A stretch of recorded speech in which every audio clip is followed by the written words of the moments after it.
Assalamualaikum warahmatullahi wabarakatuh. Bismillahirrahmanirrahim. Nahmaduka ya ghafur ya syakur. Mashalli wa sallim barik ala sayyidina maulana Muhammadin wa ala alihi wa sahbihi asma'in nama ba'du.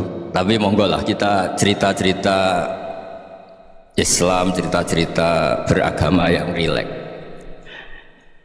Kita semua tadi seperti yang dikatakan Kadensus pernah disewani Mas Sufyan Sauri, juga beliau pernah ngaji. Sebetulnya dalam banyak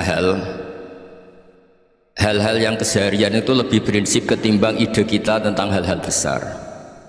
Saya beri contoh, Allah itu Tuhan yang maha kuasa, yang menguasai alam raya ini. Kadang-kadang menjelaskan dirinya itu hanya alladzi at'amahu min ju'.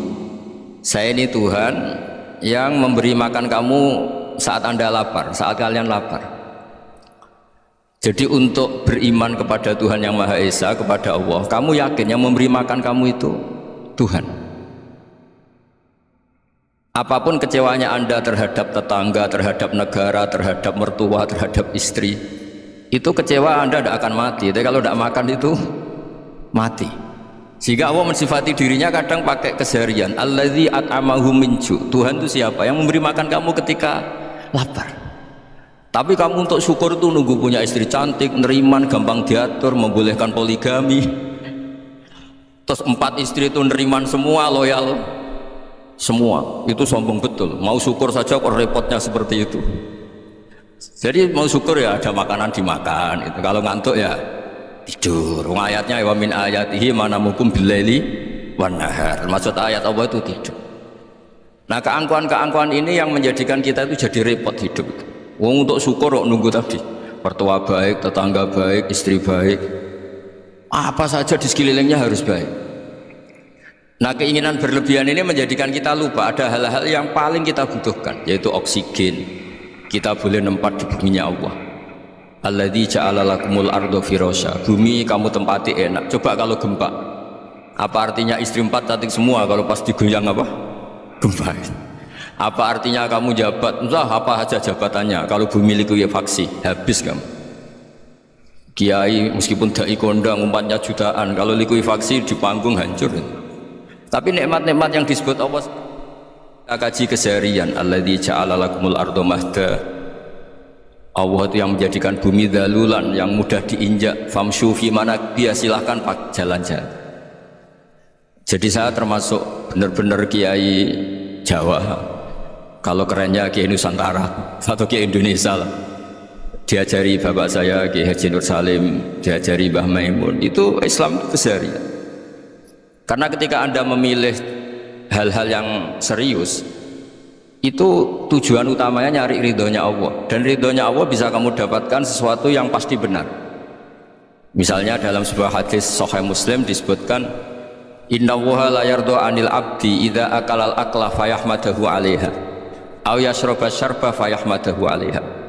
Itu redaksinya inna itu sesungguhnya, la yarda juga pakai lam taukid, juga maknanya sesungguhnya. Sungguh-sungguh Allah sangat ridho ketika seorang hamba itu makan ketika sesuap nasi dia muji Allah, ketika minum seteguk nasi dia muji Allah. Itu kalau orang diridhoni Allah itu wali betul. Itu untuk jadi wali itu gampang. Kamu makan ridho, kamu nginjak buminya Allah ridho, senang, kamu hidup keseharian aman, senang. Nah, ini supaya sampean kita semua lah, kita semua ngaji betapa panduan Rasulullah untuk menggapai ridho Allah itu banyak yang keseharian sekali. Saking kesehariannya banyak dalam hadis dan itu sahih. Nabi menyebut hal-hal yang keseharian. Hatta ma tas'alu fi imra'atika, kamu punya uang kemudian istri kamu bisa makan, itu ibadah.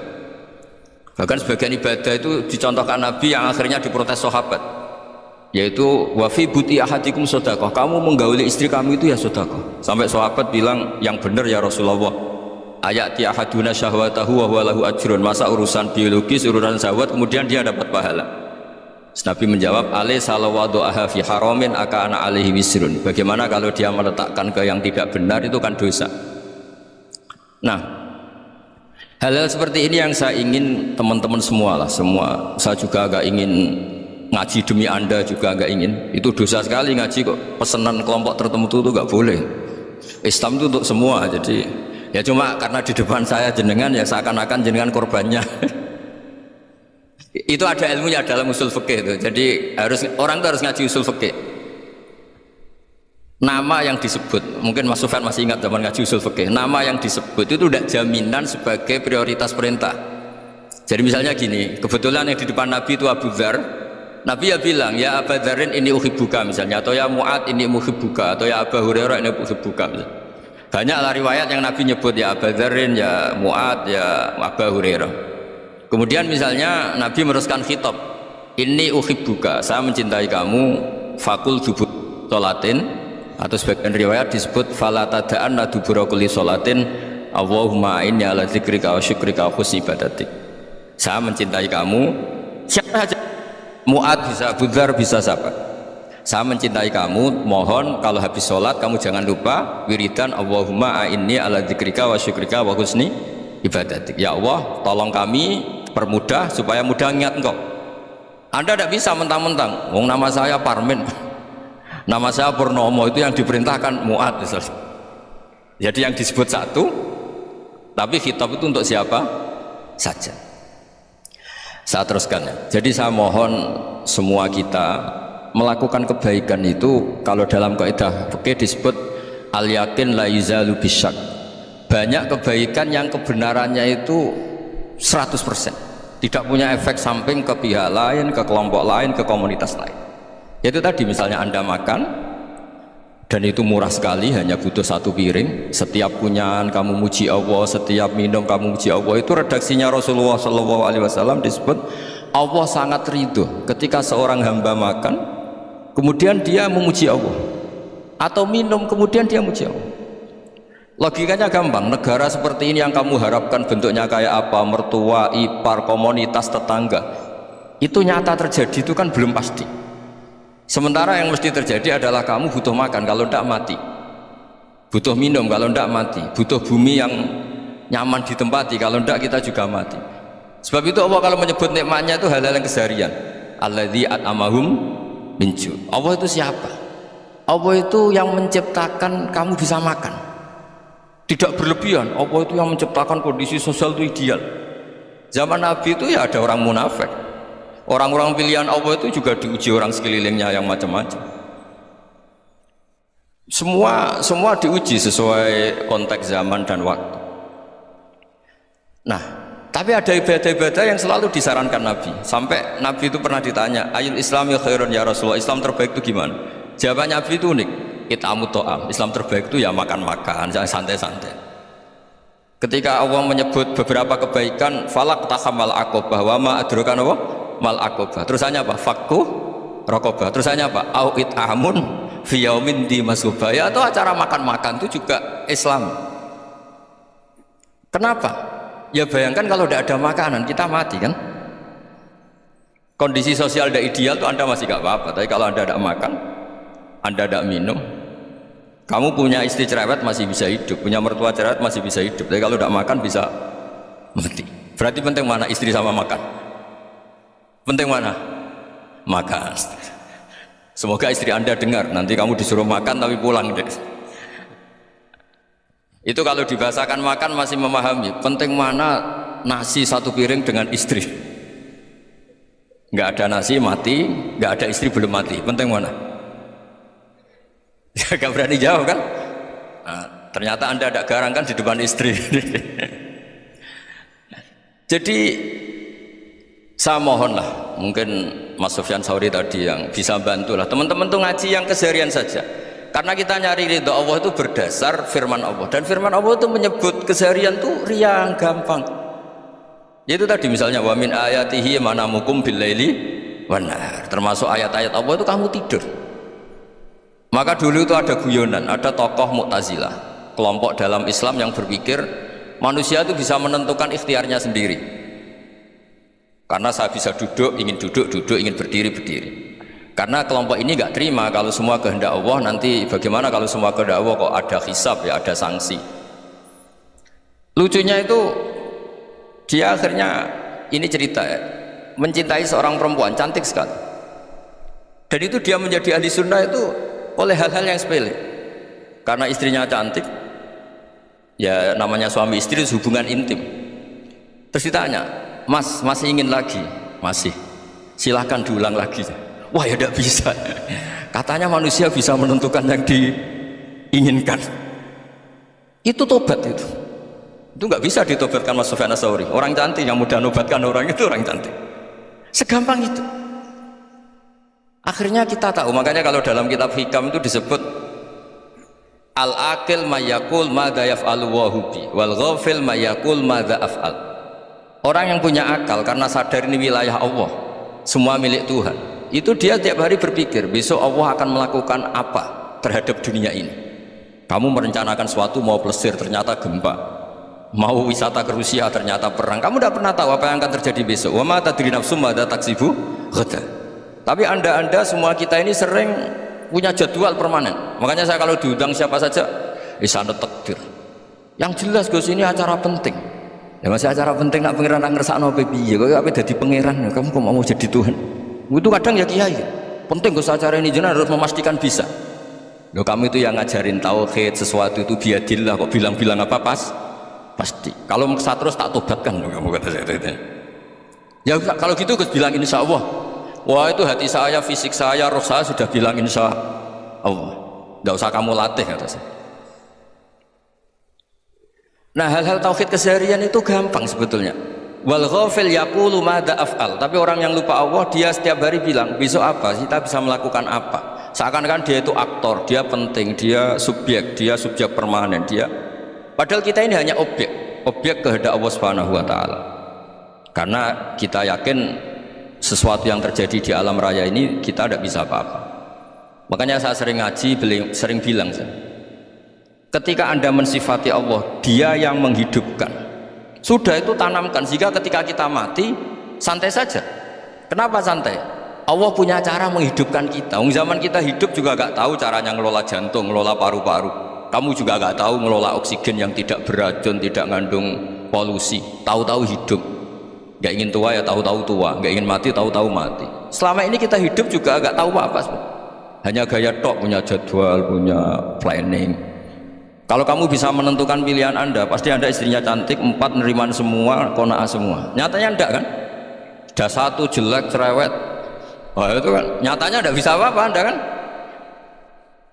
Dan kamu bawa mati lagi. Itu kan. Istri anda juga gitu, punya keinginan punya suami yang ganteng, yang jabat, yang neriman, yang enggak poligami. Ya enggak kesampaian juga. Kalau kita ngitung tingkat kegagalan kita itu gagal terus. Ya kan? Nah, terus ingat Allah, madza yaf'alu wa hubi. Orang yang punya akal selalu berpikir Allah itu menghendaki apa terhadap saya. Lalu sama-sama orang gitu. Melihat orang yang serius, itu kata anda itu pemikir berat, serius, senang punya tokoh yang merengut karena kamu anggap serius. Tapi sebagian orang anggap orang yang serius itu wong merengut, wong masam, wong muka kok ditekuk. Jadi sama itu hati ya muqallibal qulub tsabbit qalbi ala dini, karena kita nggak tahu cara berpikir kita tentang orang lain, tentang sekeliling kita. Misalnya kita orang baik yang jenis ngurmat fakir miskin, ada orang bangun masjid mewah itu janggal. Apa artinya masjid mewah kalau banyak orang kelaparan? Tapi kalau yang jenis pendidikan, apa artinya masjid mewah kalau tidak bisa ngaji? Nanti yang jenis infrastruktur, apa artinya ini kalau semuanya punya sudut pandang yang berbeda-beda. Dan Islam mengapresiasi semua kebaikan. Tapi katakan semua kebaikan itu adalah kehendak Allah Subhanahu wa taala. Karena apapun baik anda itu pakai fasilitas yang diberikan oleh Allah Subhanahu wa taala. Sehingga ini yang disebut qulillah tsumma darhum fi khawdihim yal'abun. Ya kembali tadi ke tema-tema bahwa keseharian anda ini sudah islami. Saat anda tidak bisa melakukan apa saja, saya sering ada jenazah, biasanya kalau tetangga meninggal saya sering disuruh ngelepas. Saya bilang orang ini baik karena sering ngelamun di rumah, sering nganggur di rumah. Ditanya sama anaknya, kenapa Gus nganggur baik? Ya kalau dia nganggur artinya juga gak berbuat sesuatu yang maksiat kan? Ya kan, orang nganggur di rumahnya ya tidak bunuh orang, tidak maling, tidak korupsi, ya namanya nganggur di rumah. Lah cuma istri cara pandang nganggur gak menghasilkan uang itu, tapi juga gak menghasilkan kriminal kan. Jadi sebenarnya Islam itu makanya kalau sampai ngaji usul fikih itu ada kitab usul fikih namanya Lubul Usul, itu terkenal sekali di pesantren itu. Itu kalau ngapresiasi keseharian itu luar biasa. Izma min mubakhin illa wa yatahaqqaqu bihi tarku haramimma. Karena keseharian yang mubah saat Anda lakukan itu ada kehebatan yang luar biasa, yaitu meninggalkan haram. Makanya dulu banyak orang-orang alim ketemu temannya itu guyon sampai semalaman. Itu biasanya yang semangat Islam itu, kiai kok tidak tahajud, kiai kok tidak witir. Orang yang sedang mapan uangnya banyak, malam itu tidak kelayaban itu sudah luar biasa. Melawan nafsu supaya tidak maksiat itu sudah luar biasa. Supaya lupa guyon sama temannya semalaman sampai subuh, gejlok-gejlokan ngenang zaman miskin, zaman kuliah nggak jelas, zaman apa. Melihatnya jangan tarkut tahajud seperti ini, meninggalkan tahajud, tapi meninggalkannya ini talkul muharramat. Jadi kayak apa hebatnya? Sehingga Imam Ghazali punya riwayat yang agak unik. Hatta takuna ibadatu akhiri hadil ummah iku an-naum. Sehingga suatu saat ibadah terbaik umat ini itu tidur. Itu kan riwayat kontroversi. Ketika Imam Ghazali ditanya, kenapa iya? Kenapa kamu mulai keluar dari rumah itu sudah banyak maksiat, melihat perempuan yang enggak mahram, melihat fenomena. Tapi kalau kamu tidur itu enggak melihat apa-apa. Tapi juga kamu jangan nganggap tidur itu ibadah betul. Saatnya melakukan fardu ain malah masih tidur. Tapi itu sudut pandang yang menjadikan kita Islam itu gampang. Jadi saat Anda tidak bisa aktivitas apa-apa, misalnya ada beberapa orang yang lumpuh. Lumpuh itu memang nggak bisa Jumatan, nggak bisa ibadah, tapi dia juga nggak bisa maksiat. Tidur itu memang Anda saat itu tidak bisa tahajud, tidak bisa witir, tapi saat itu ada zina, ada maling, tidak gosipkan orang, tidak bully orang, tidak menanamkan kebencian, tidak hasud. Sehingga tidur menurut Allah Ta'ala wa min ayatihi manamukum billaili apa? Wanahar. Karena di tidur itu selain ada unsur istirahat, jaga kestamina, juga ada unsur meninggalkan beberapa keburukan. Nah, saya mohon ibadah yang keseharian ini kita jaga supaya kita semua baca ayat itu fasih itu tertanam di hati. Allah itu siapa?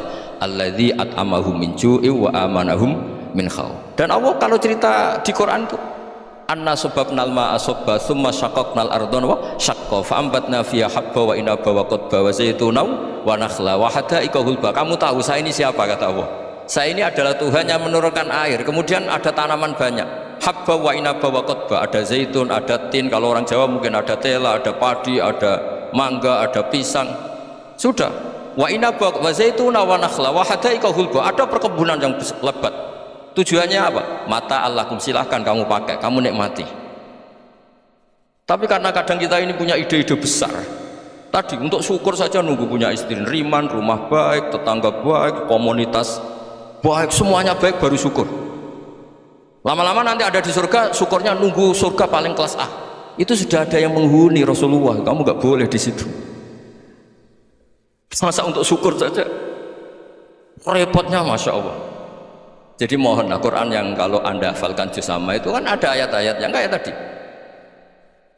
Ya, fal yang dzuril insanu ila ta'ami. Coba lihat apa yang kamu makan ya, dari mana, dan untuk mempertahankan hidup kamu keseharian. Jadi jangan kira ibadah itu harus membentuk komunitas yang versi Anda, ibadah itu harus yang hal yang mulu-mulu. Kesehariannya Anda alami. Loh, ini saya tidak bikin-bikin, saya ngaji bukan karena berdasar pesanan.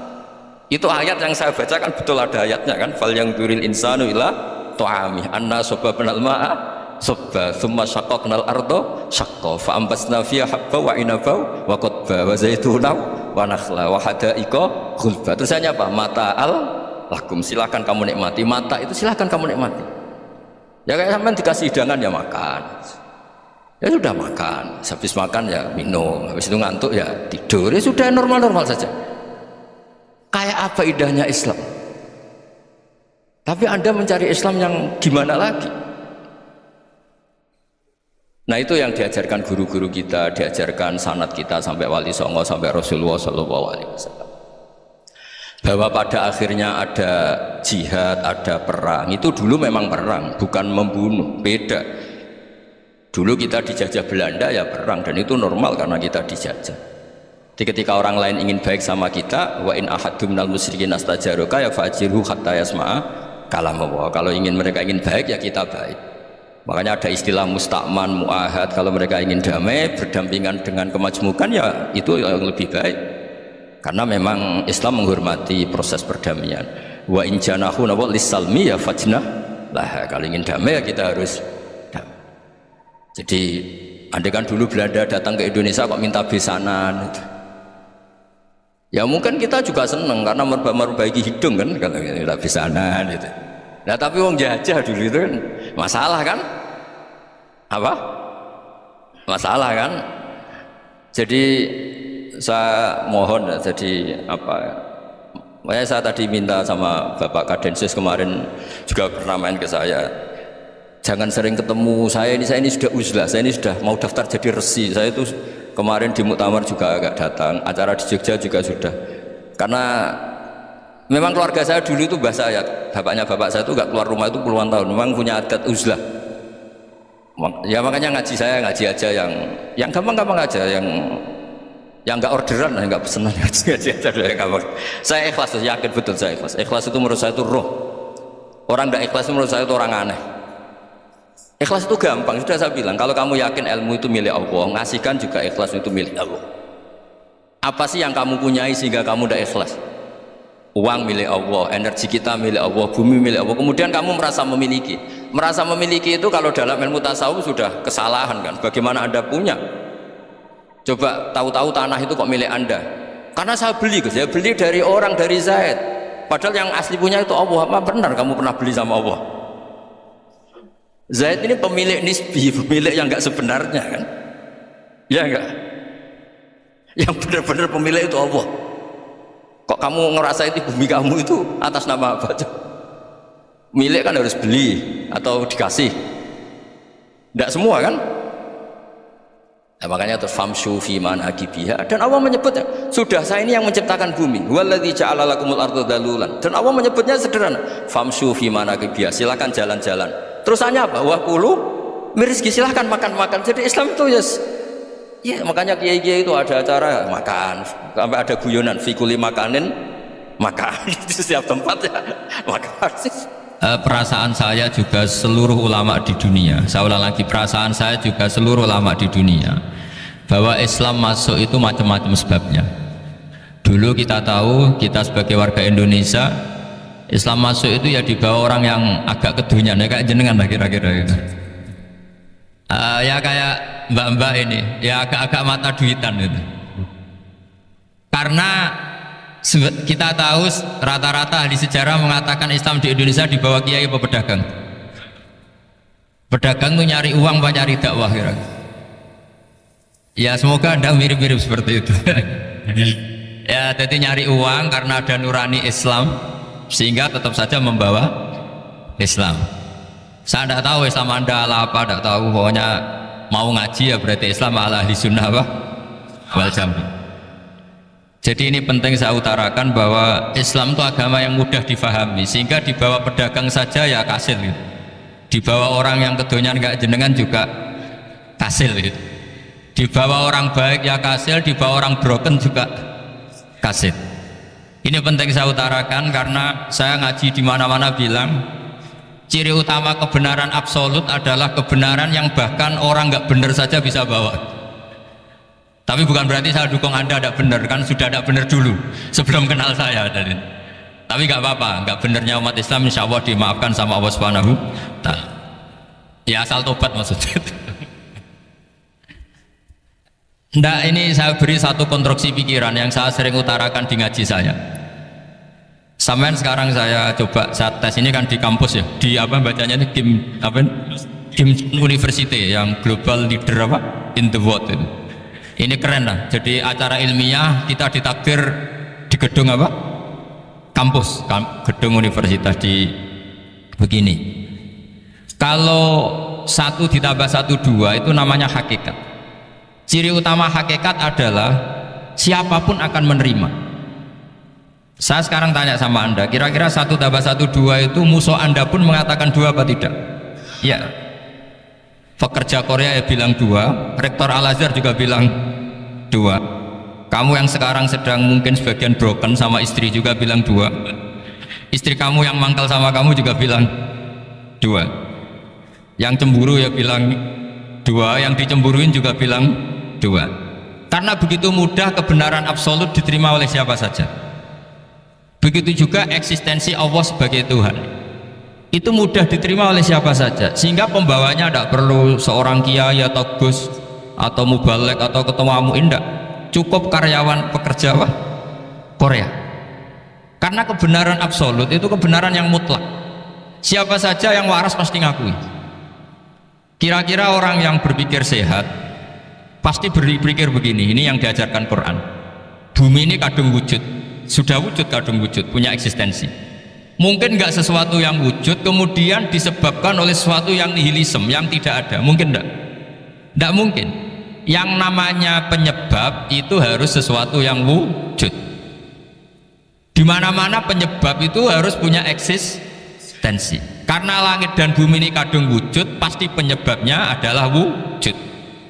Karena wujud penyebab harus bersifat super.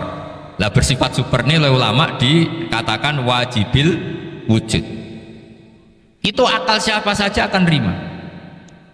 Cuma kemudian setelah nerima itu orang macam-macam cara berpikir. Mungkin orang Jawa dulu bilang itu Sahyang Widi. Kalau orang sini mungkin bilang apa itu? Dewa atau apa ya? Nggak tahu saya itu. Karena itu yang teman sampean, enggak teman saya itu.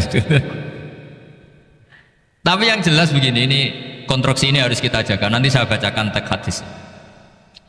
Kebenaran sejati ciri utamanya adalah ada absolutisme, ada kebenaran mutlak. Ciri utama kebenaran mutlak adalah diakui bahkan oleh siapa saja, termasuk oleh orang fasik. Orang fasik itu orang nggak benar. Misalnya ada imam masjid besar Istiqlal, ditanya 1 tambah 1 bilang apa? 2. Nanti kira-kira yang lonte juga bilang apa? 2. KPK juga bilang koruptornya yang ditangkap 2. Nah, eksistensi Allah sebagai Tuhan ini kebenaran yang absolut. Maka agama ini juga boleh diterima oleh siapa saja, termasuk oleh orang fasik, orang nggak jelas. Ini penting saya utarakan karena sekarang marak kelompok yang mengatakan orang Islam kalau zina menjadi tidak muslim, orang Islam kalau korupsi menjadi tidak muslim, salah sedikit tahlilan jadi kafir, percaya wasilah jadi itu tidak benar seperti itu. Karena kebenaran eksistensi itu kebenaran yang nggak bisa diganggu gugat. Seperti Anda ini kan warga Indonesia, KPK ya warga Indonesia, koruptornya juga warga. Apa setelah dia korupsi lalu tidak warga Indonesia? Tetap warga. Orang yang meyakini kalimat tauhid setelah dia salah apa terus tidak tauhid? Kan tetap ya. Maka dia tetap Ini penting saya utarakan. Kalau seorang warga Indonesia yang koruptor, yang macam-macam saja tetap warga Indonesia, padahal banyak kesalahan. Karena status warga Indonesia adalah status yang permanen. Begitu juga status Muslim adalah permanen bagi siapa saja yang melafadzkan La ilaha illallah Muhammadur Rasulullah. Kita tidak bisa mengkafir-kafir mereka. Itu juga yang sering dipesankan dan jadi ciri khas ulama ahli sunnah wal jamaah, tidak mengkafirkan orang Islam meskipun melakukan dosa besar. Soal dia salah nanti masuk neraka ya silakan saja, saya ada ikut, paham ya, sampai bisa mencoba. Tapi tetap saja dia muslim. Analoginya gampang sekali tadi. Orang Indonesia yang salah itu tidak akan merubah statusnya sebagai warga Indonesia, karena ya memang dia berstatus warga Indonesia. Orang Islam yang sudah melafadzkan syahadat maka menjadi muslim. Saya di mana-mana berkampanye, berfatwa, orang kafir yang 70 tahun kafir sekali melafadzkan kalimat tauhid itu menjadi muslim apa tetap kafir? Muslim. Masa kita yang Islam terus yang kalimat tahlil la ilaha illallah kemudian menjadi kafir karena kalimat itu? Itu faham aneh apa aneh? Wong yang kafir saja menjadi muslim karena kalimat tauhid, yang Islam menjadi kafir juga karena kalimat. Ini ngajak apa-apaan ya? Ya ngajak goblok-goblokan kira-kira kan gitu. Ini penting saya utarakan karena ini penting. Nah, setelah kamu yakin tauhid, ciri utama tauhid itu apa? Menstatuskan sesuatu sebagaimana hakikatnya. Misalnya bumi Korea, ini statusnya tetap buminya Allah. Maka dari awal saya husnudzon sekali sama Allah Subhanahu wa taala bahwa suatu saat di bumi mana saja itu ada tahlil. Enggak ngira kan ada ateis di sini, bumi ateis kemudian ada tahlil, ada sakduna, ada macam-macam. Karena kita ketika sholat, makanya saya tadi janji akan memaknai kalimat-kalimat yang sering Anda baca ketika sholat. Di sholat saat ada i'tidal ngendikan apa? Rabbana lakal hamdu, ayo dibaca, mil'us samawati wa mil'ul ardi wa mil'u ma syi'ta min syai'im ba'du. Sama nani secara tradisi pesantren, Rabbana do pangeran kita, laka iku kaduwe panjenengan alhamdulillah segala puji, engkau punya segala puji. Mil'us samawati, yang pujian itu memenuhi langit. Tentu langit itu penuh dengan pujian, semua malaikat bertasbih bertahmid, karena malaikat tidak ada yang kerja di pabrik itu tasbih terus gitu, nggak ada yang nyari uang gitu. Nggak ada yang cari won ya, apa won ya kalau bahasa. Kalau di sini nggak, kiainya aja nyari uang. Terusannya apa? Wamilul ardi, dan pujian itu memenuhi bumi. Korea termasuk bumi Allah apa enggak? Jadi saya sudah menduga suatu saat Korea itu ya penuh dengan pujian, dan ini betul. Siapa yang ngira kalau di bumi Korea ada yang hafal lagu Sakduna itu lagu kesayangan guru kita semua, Kiai Haji Maimun Zubair. Gak ada yang ngira. Siapa yang ngira kalau di sini ada ngaji seperti ini? Di Rusia juga sama. Uni Soviet itu negara ateis, tapi lama-lama pecah karena glasnost itu dan perestroika itu, kemudian menjadi pecahan-pecahan negara Muslim. Ada Uzbekistan, Tajikistan, Ceknya, semuanya menjadi negara apa? Muslim. Karena dari awal lakal hamdu mil'us samawati wa mil'ul ardi, dan pujian itu pasti memenuhi langit juga memenuhi bumi. Kalau Anda baca itu di Indonesia mungkin wajar, di Indonesia banyak acara-acara seperti ini, tapi kalau di Korea ternyata benar. Dan anda ini kalian semua termasuk pembuktian benarnya wa mil'ul ardi. Keren kan teman? Oh keren sekali, bukan sekedar keren, keren sekali. Makanya saya jarang diundang pengajian, mau tapi diundang di Korea mau, tapi saya ada niat datang undangan, memang saya ingin datang. Jadi ya karena itu ini bentuk penghormatan saya, bahwa pada akhirnya benar-benar lakal hamdu mil'us samawati wa mil'ul ardi. Jadi Anda tidak perlu pesimis, dulu Indonesia juga seperti itu, banyak Buddha, Hindu, semacam ateisme, kemudian berkatnya para ulama sekarang jadi negara yang mayoritas Muslim. Korea barokahnya orang-orang kedonyan seperti ini banyak Islam itu. Nggak apa-apa, karena sebagian agama Islam, sebagian sejarah ditulis di bawah pedagang-pedagang Gujarat. Kira-kira orang Gujarat ke Indonesia dulu yang namanya pedagang cari apa? Uang. Tapi namanya orang Islam, hatinya tetap adanya tauhid, nyari uang ya tetap sambil dakwah. Kalau yang ke Korea langsung kiai mungkin tidak seramai ini Islam, karena kalau kiai datang langsung dicurigai jadi misionaris, jadi ribet malah. Tapi kalau sampean nggak ada yang curiga, namanya pekerja saja nyari uang, dan itu memang fakta. Cuma kadang ya sadar terus ya bagus lah seperti itu. Nggak apa-apa, maksud saya ini saya memberi support, memberi tasjih bahwa Allah itu luar biasa. Jadi kalau ingin menyebarkan agamanya macam-macam. Kadang kiai tidak bisa mengislamkan orang, itu anak-anak mahasiswa pacaran itu banyak yang pacarnya itu masuk Islam. Tapi sampean jangan bilang pacaran halal, ya tidak pernah halal. Tapi Allah kalau menghendaki memberi hidayah itu jalannya macam-macam. Ada yang lewat kerja, coba yang bayangkan ada tahlilan di Korea itu semua kiai tidak pernah bayangkan. Tapi setelah banyak pekerja di sini, kemudian mereka insaf atau sedang insaf, tidak tahu ini. Sampai kapan insafnya juga tidak tahu. Tapi yang jelas ini hebat, ini apa? Hebat. Tahu-tahu ya seperti ini. Makanya iman saja, Rabbana lakal hamdu mil'us samawati wa mil'ul ardi. Masih ditambahi wa mil'u ma syi'ta min syai'im ba'du. Karena Allah itu zat yang tidak terperikan, zat yang tidak terbatasi, maka pujian di langit dan bumi ini masih kurang. Masih ada apa saja yang nanti akan dipenuhi oleh pujian kepada Allah Subhanahu wa ta'ala. Wa mil'u ma syi'ta min syai'im ba'du. Dan pujian kepada Engkau ya Allah akan memenuhi semua ruangan yang Engkau kehendaki. Mungkin suatu saat negara-negara yang sekarang yang paling minim Islam itu di Amerika Selatan, kayak di Argentina dan sebagainya, itu nanti suatu saat juga penuh dengan pujian, karena tetap Rabbana lakal hamdu mil'us samawati wa mil'ul ardi wa mil'u ma syi'ta min syai'in ba'd. Saya di Jogja setiap akhir ngaji saya ajarin wiridan. Mungkin wiridan ini tidak asing bagi jenengan karena sering saya baca. Subhanallah wa bihamdihi adada khalqihi wa ridho nafsihi wa zinata arsyihi wa midada kalim. Bahwa kita memuji Allah itu adada khalqi, sesuai jumlah makhluk Allah. Semua makhluk Allah meskipun kelihatannya mengecewakan, ini semuanya memuji sama Allah Subhanahu wa taala. Meskipun kadang kita kecewa, kadang kita tidak cocok. Coba barokahnya Anda ini agak-agak kecewa gitu dengan Indonesia karena nggak menyediakan lapangan kerja untuk Anda. Tapi ya nggak kecewa-kecewa amat ya, agak-agak saja. Karena Anda tetap semua mencintai Indonesia. Gara-gara agak-agak kecewa cari negara lain. Akhirnya di Korea, ada yang di Jerman, ada di Inggris.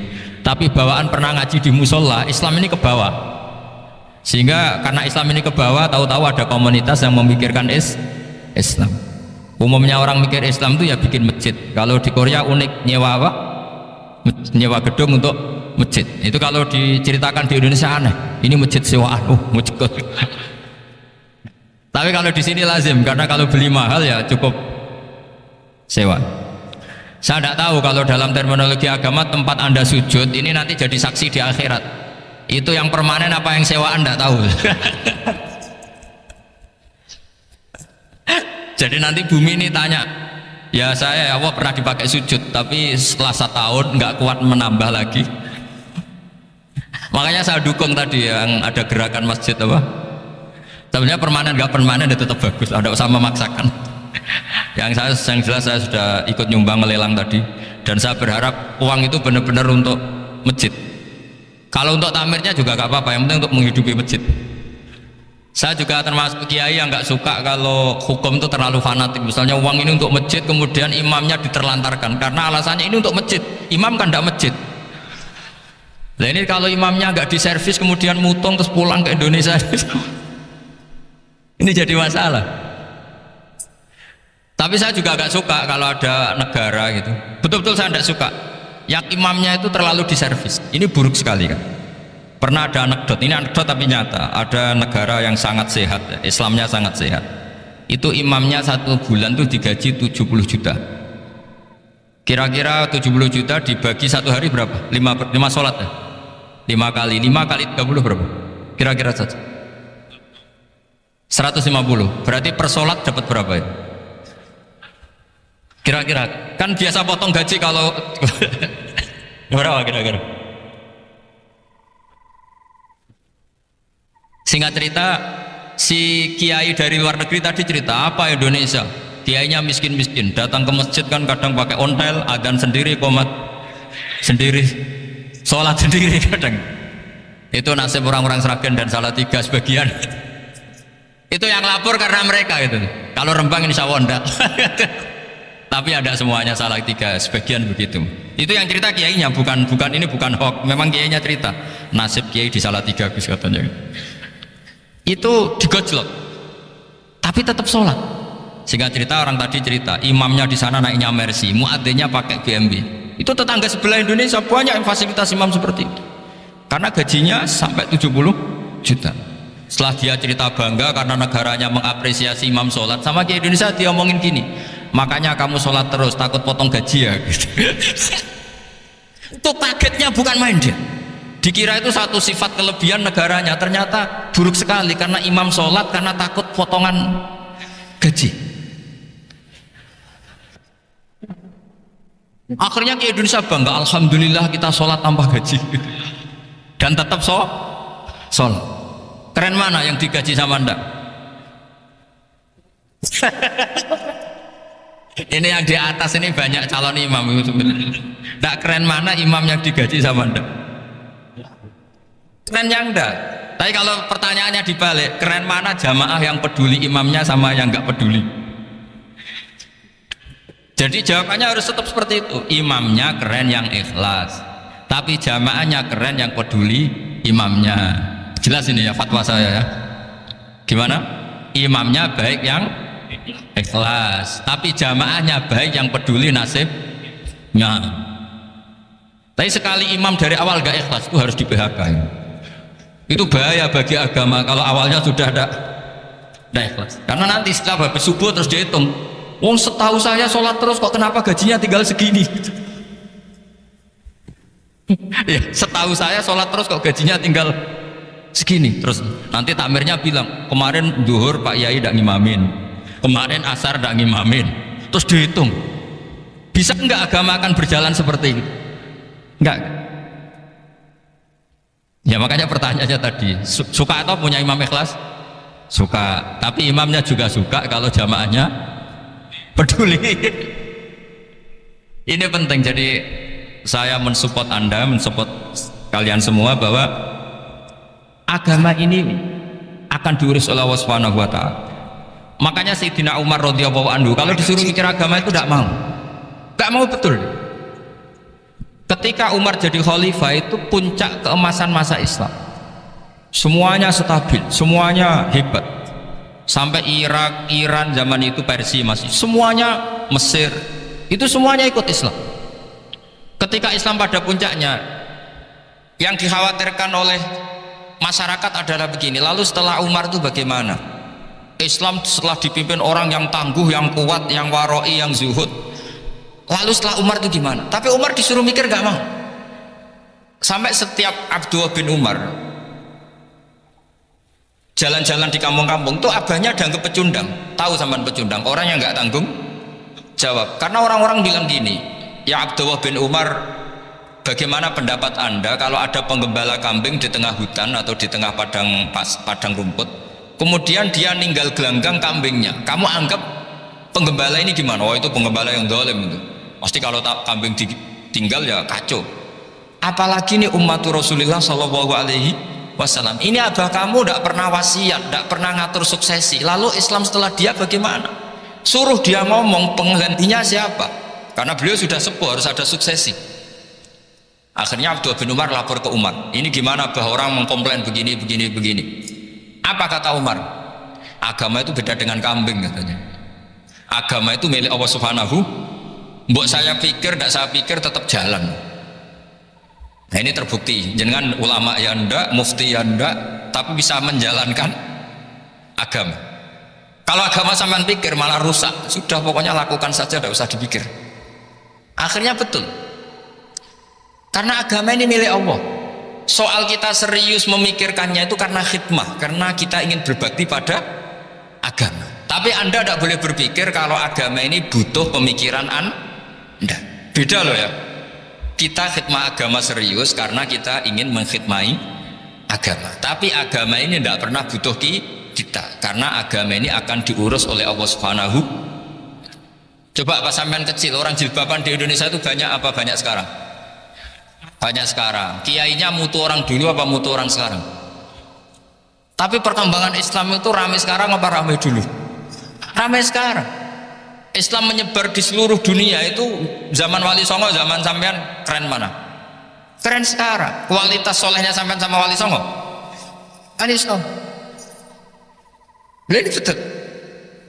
Karena agama ini diurus oleh Allah Subhanahu wa taala. Maka kata Sayyidina Umar, agama ini innallaha ta'ala yahfadzu dinah.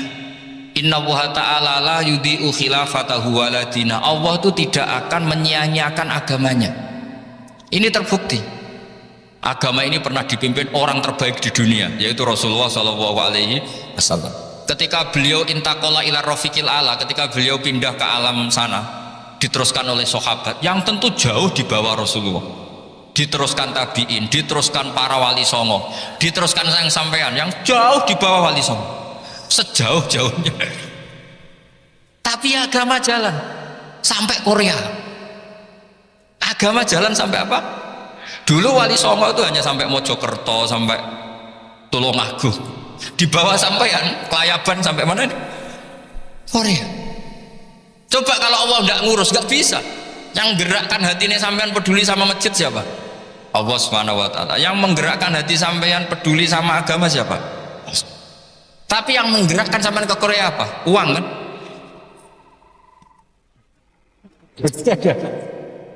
Enggak, enggak apa-apa, jujur saja, jujur ya, ada. Santai aja. Ini bagian dari keramatnya jenengan. Niatnya agak bener tapi dibenerin Allah di sini. Dari awal niatnya kan uang gitu.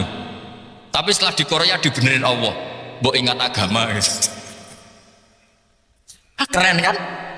Makanya yang syukur sama Allah Subhanahu wa ta'ala, yang bisa hanya Allah ta'ala. Makanya dalam dunia kiai selalu baca apa? Alhamdulillah alladzi hadana lihada wa ma kunna linahtadiya laula an hadana Allah. Alhamdulillah kita diberi hidayat seperti ini. Kalau tidak Allah tidak bisa. Sudah mata duitan, kadang istri ngomel, mertua tidak percaya, sudah setengah-setengah broken gini di.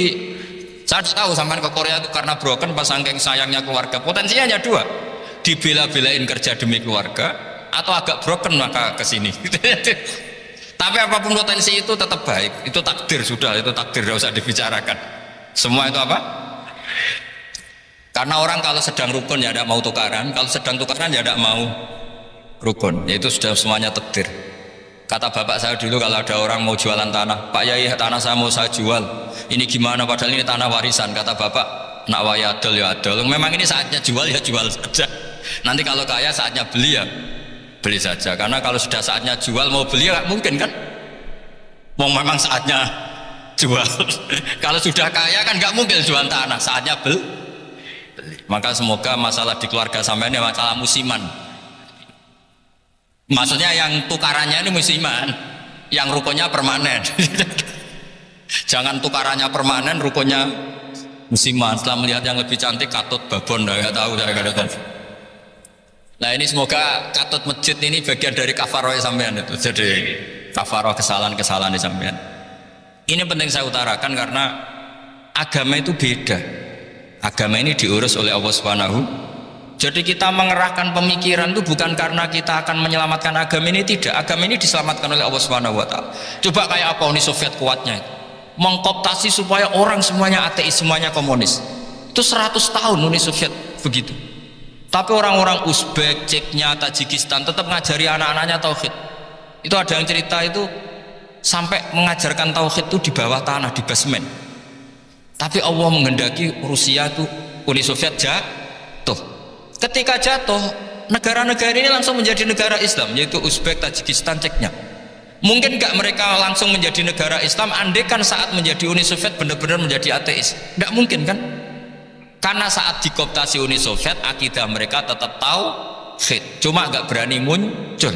Artinya apa? Uni Soviet nggak bisa menghabisi Islam. Kurang kerennya Uni Soviet zaman itu, bisa nggak menghabisi Islam? Nggak bisa. Donald Trump dulu termasuk Islamfobia, tapi setelah dia anti-Islam malah orang Amerika demo supaya memperhatikan Islam. Nggak bisa. Makanya Korea pun nggak bisa menghabisi Islam. Kalau sampean menghabisi Islamnya sendiri bisa, karena terus nggak mau sholat, nggak mau zakat itu sampai. Tapi sampean tahu yang Islamnya habis, Islam tetap baik-baik saja. Makanya ini penting saya utarakan supaya kamu pede bahwa agama ini pernah dibawa orang yang pedagang. Ya soal ada sebagian pendakwah yang ikhlas ya banyak, tapi sejarah yang gampang kita lihat adalah Islam itu dibawa oleh apa? Pedagang Gujarat, pedagang India. Nggak apa-apa sejarah itu meskipun sebagian menentang nggak apa-apa, tapi sejarah itu tetap ada. Pasti sebagiannya memang seperti itu, dan itu tidak masalah. Saya ulang lagi, itu tidak masalah. Coba dulu pemain bola kalau di Inggris itu kalau mau sholat susahnya bukan main. Apalagi kalau mau puasa. Kalau di sini kerja puasa katanya mati lu kalau apa? Puasa. Kalau mau sholat katanya dicari mana ini berhalanya kok.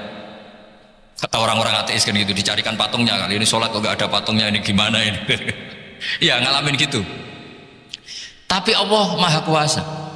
Banyak investor mana itu Dubai atau Qatar yang tertarik investasi di dunia bola. Kayak Sulaiman Al-Fahim makanya beli Manchester City.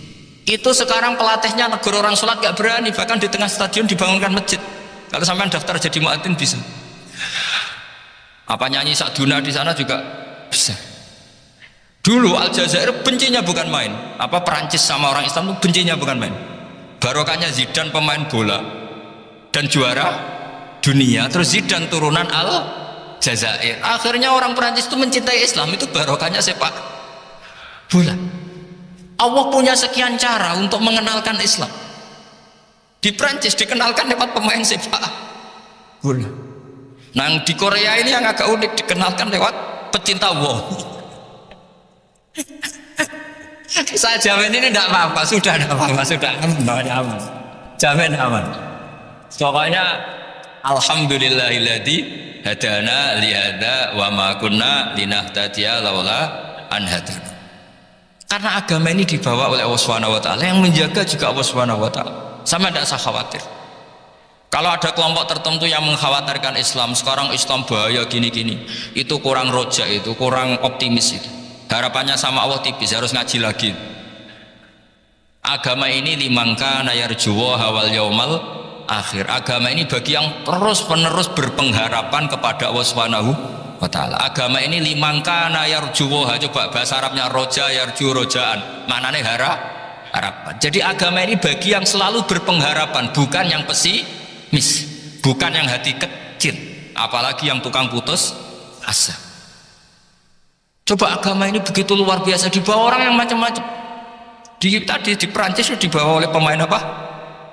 Bola. Ada masjid di Inggris itu ya dibawa mahasiswa-mahasiswa itu yang dulu sebagian yang nggak pernah ngaji, setelah di Inggris bikin komunitas pengajian. Di Korea dibawa itu di pecinta apa? Tapi lama-lama cinta Tuhan. Karena ya memang sebenarnya sudah cinta Tuhan. Cuma ya cara cinta ini nunggu punya uang Ya sudah, alhamdulillah seperti ini sudah luar biasa sudah. Insya Allah diterima oleh Allah Subhanahu wa taala.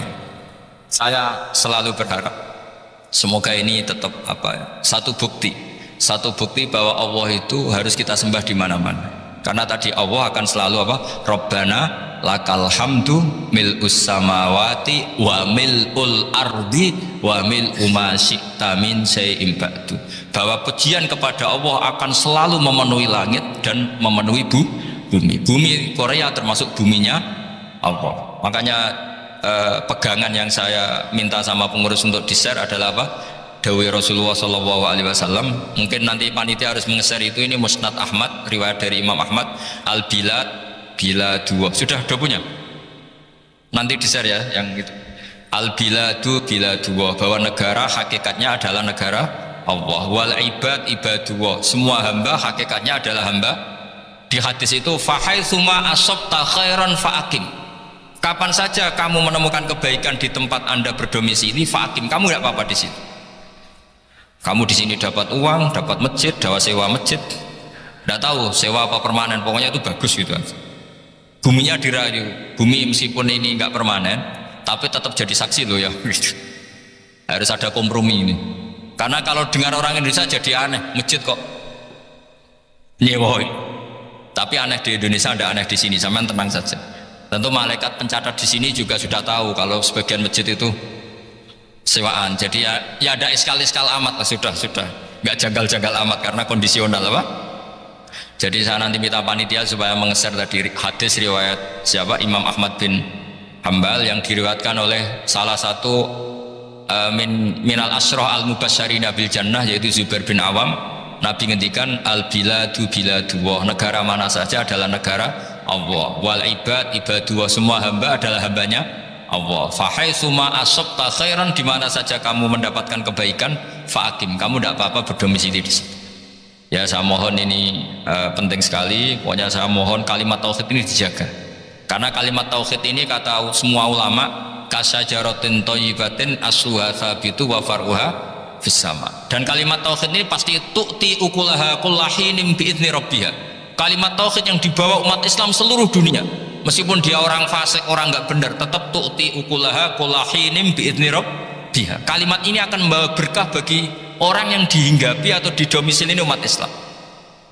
Coba sebagian nanti orang Korea menjadi muslim itu karena di sini ada komunitas pekerja muslim, kemudian menyisakan atharul Islam, jejak-jejak Islam.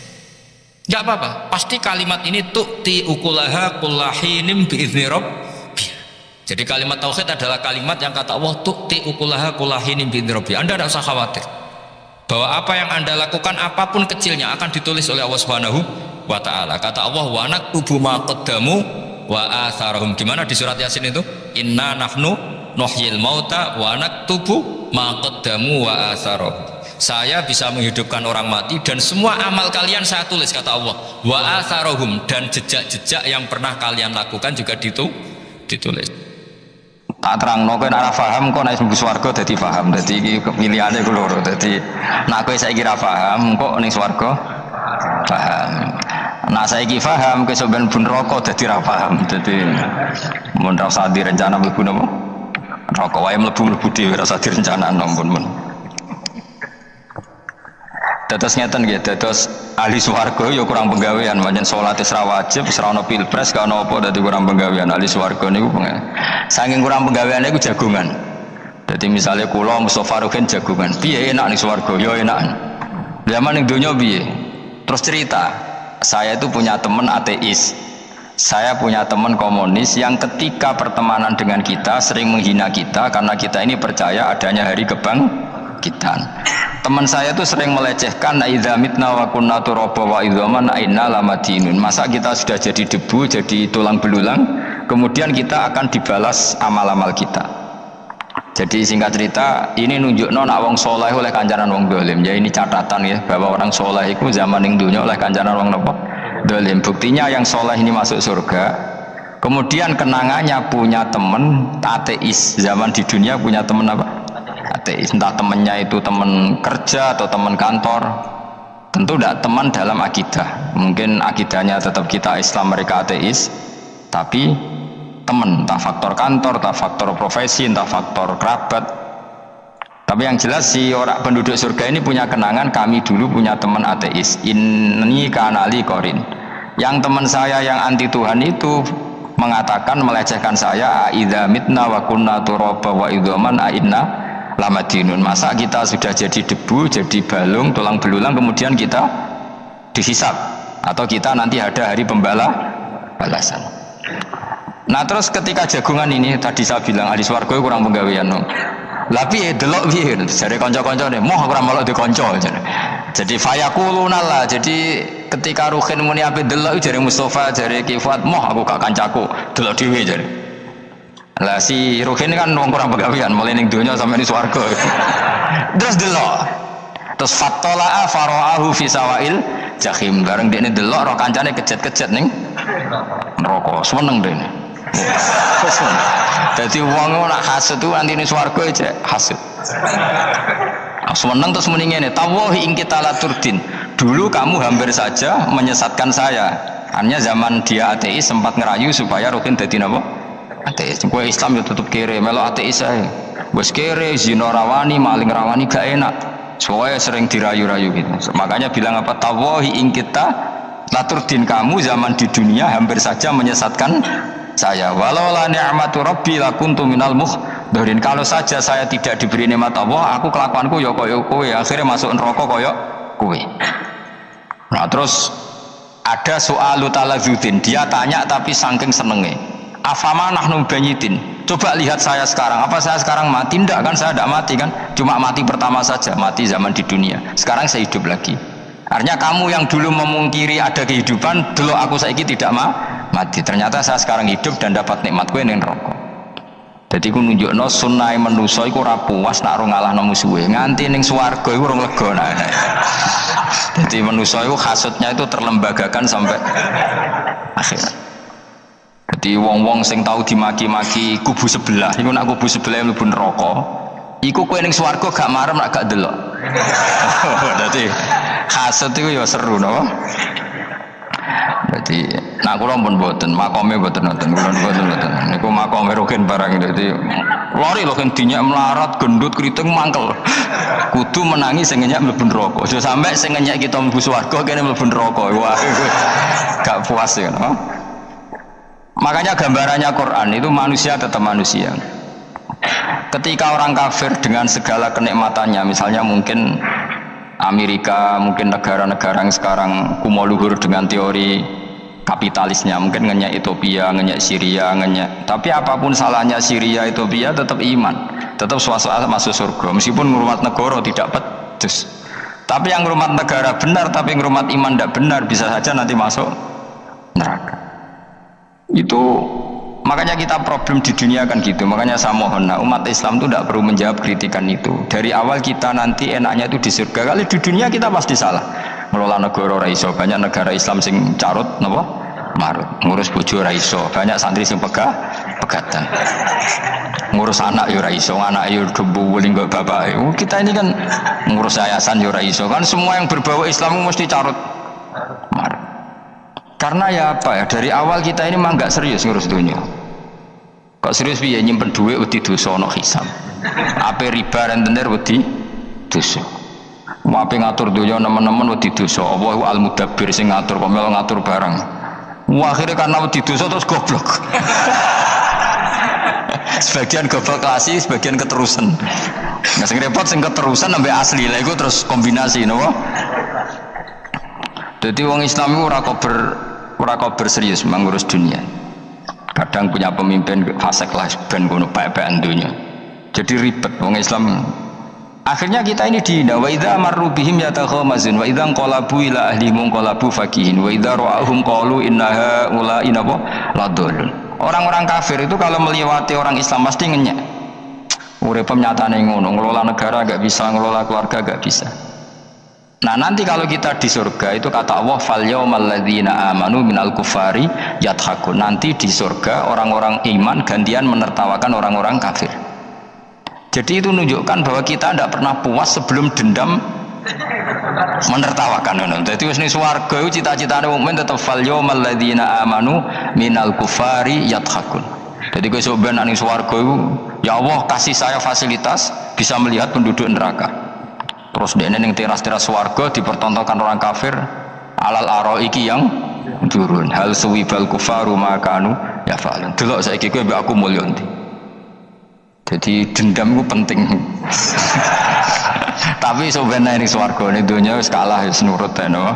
Gak dadi menteri yo nurut wis pokoke nurut ae barang dunia pepen. Cuma arah bener ya dielingno iku bahaya ora bener. Tapi ora usah kerusuhan biasa wae gremeng soalnya jadi gak jadi udun no? Katanya emang gitu orang emosi nak diempet tuh jadi udun jadi wis sadok gremeng. Tapi yang jelas Allah punya sunnah bahwa manusia itu tidak bisa puas sebelum melihat musuhnya kalah, sehingga ahlul jannah yang notabene sudah penuh kenikmatan itu tetap dia nggak lego kalau nggak tahu nasib orang yang dulu menghina dia. Makanya ini peringatan bagi kita bahwa kita berteman orang tidak soleh di dunia itu boleh. Buktinya tadi ahli surga ketika jagungan cerita saya punya teman ateis yang selalu mencibir saya, katanya nanti nggak ada hari kebangkitan. Lalu teman ateis saya sekarang di mana? Sekajak kancana dulu ya teman-temannya bilang fayakuluna laga. Tapi si teman ini tetap ingin melihat. Selesai lihat ternyata itu di neraka. Terus melakukan dialek tadi, apa yang kamu katakan salah, kamu mengatakan setelah mati akhir urusan salah, ternyata saya sekarang tidak mati. Afama nahnu bimai itin illa mutatan. Jadi saya mohon sekali teman-teman yang hafal Quran itu harus hafal sampai seperti saya ini, sehingga tahu duduk perkara ini Quran itu kayak apa. Mau Quran tok ibadah, suwe nama Quran ibadah, tapi tidak paham. Wong khawarit sing tukang mateni wong ya hafal Quran. Itu gara-gara ra paham itu akhirnya kewaco. Nah, kandhani ku angel. Sing kandhani kudu aku. Nah, sing kandhani Mustafa padu merapal kan. Sing kandhani kudu aku. Boyo wong ku mikir. Apa gunane misalnya ki apal Pancasila. Tapi ra iso nglakoni napa? Pancasila. Ngapal tok keadilan sosial bagi seluruh pejabat. Antok ngomong ngono jelas dibangun bagi seluruh rakyat Indonesia aja boleh. Quran juga gitu. Kita ini manusia punya watak dendam. Tapi dendam ini dikelola oleh Islam. Dendamnya mending swarga, ning dunya ben ning dunya mesti lho. Tenan betul, orang-orang mukmin itu sampai belum lega kalau belum ketemu orang yang pernah mencibir. Yaitu tadi qala qailu minhum inni kanali qarin, saya punya teman yang ketika di dunia selalu mencibir saya, inna kalaminal musaddiqina idza mitta wa kunna turaba wa idzaman aina lamadun. Teman saya itu selalu mencibir, masa kamu percaya hari kebangkitan? Kita nanti kan sudah jadi tanah, jadi tulang belulang, masa bangun lagi? Yang benar saja kamu. Nah, orang-orang yang mencibir ini kan sakit, orang dicibir itu kan, nah sakitnya itu terbawa sampai surga. Tapi nak mlebu neraka ora kok berdendam melane. Dadi dendam iku anane ning swarga, nek ning neraka ora kok berdendam. Dianjuti malaikat oleh dendam piye. Tapi bareng ning swarga happy-happy iku piye? Kancamu dhisik sapa wae. Ora kanca partai maksudnya kanca iki. Ya Ya dadi sok nang swarga musa-musamu delok. Jebule swargane sak dhuwurmu. Kan jogeman musa ya aku demen isin besok ben. Dhe musuh jebule swargane. Ndi musuhku, sing mana aku delok. Terus jare kancamu teko, aku ning dhuwurmu. Jarak takon. Repot ya. Jadi terus kedua, peringatan dari Quran. Allah itu saking kudrohnya itu senengannya itu gawe fitnah. Fitnah itu suatu yang nggak masuk akal. Jadi wong kafir utawa wong Islam piyambak iku kon iman sesuatu yang paradok. Iku kon ngimani ning suk neraka iku ana wit. Lah neraka iku panase ngono, ana wit. Mulane jare wong kafir Muhammad tabasuh tabara waras. Mergo wong neraka iku makan sajarodus zakum. Mulane wong kafir tambah guyu Muhammad tuh gak waras. Jarene neraka banget panase, tapi di saat yang sama ngomong wit iso tumbuh. Mestinya neraka itu kan enggak ada pohon.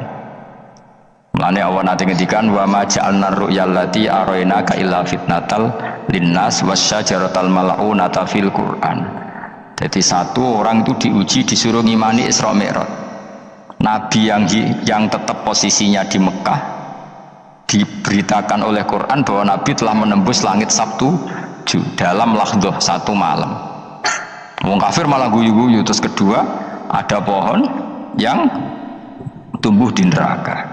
Mulane dawuh pangeran seperti wa ma ja'alna ru'yallati arainaka illa fitnatal linnas wasyajaratal mal'unata fil Quran. Jadi diuji. Yes ngono dunya kaya wong Islam sakniki niku. Yang mengklaim negara Islam tata kelolanya carut marut, yang negara non Islam kadang tata kelolanya rapi, sehingga seakan-akan kita ini salah ngurus dunia ora iso mung ngurus akhirat. Tapi saya berharap sing dicibir iki sampeyan mlebu swarga, dadi iso dendam. Nek nek mlebu neraka iku ora kober dendam. Mulane kula mboten gadah rencana mlebu neraka mboten gadah. Kula niki pendendam dadi mangkalku ben kesampean sampeyan nak teng pundi? Swarga. Kita harus ngalami fal yawmal ladzina amanu minal kufari yadhakun alal araiki yang jangan sampai kita ngalami kita sendiri disiksa. Kowe ngilu awakmu dhewe, milih dendam apa milih mlebu neraka? Milih dendam ya. Syaratnya mlebu swarga. Jadi pangeran itu memang sering damel sesuatu itu paradok. Tapi memang Allah sengaja.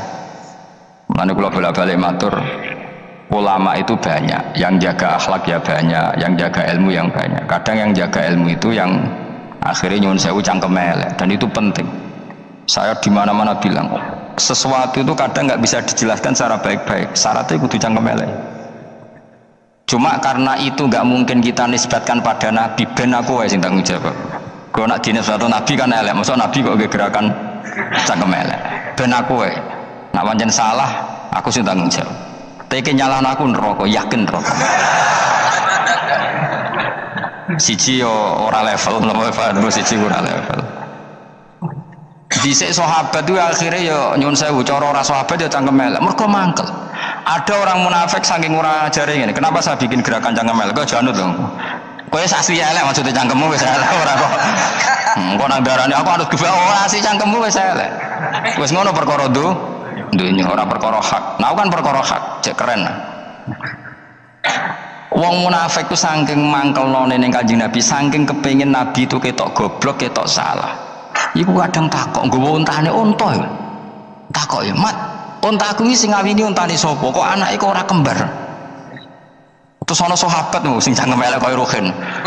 Tak pajangi aku. Kowe apa?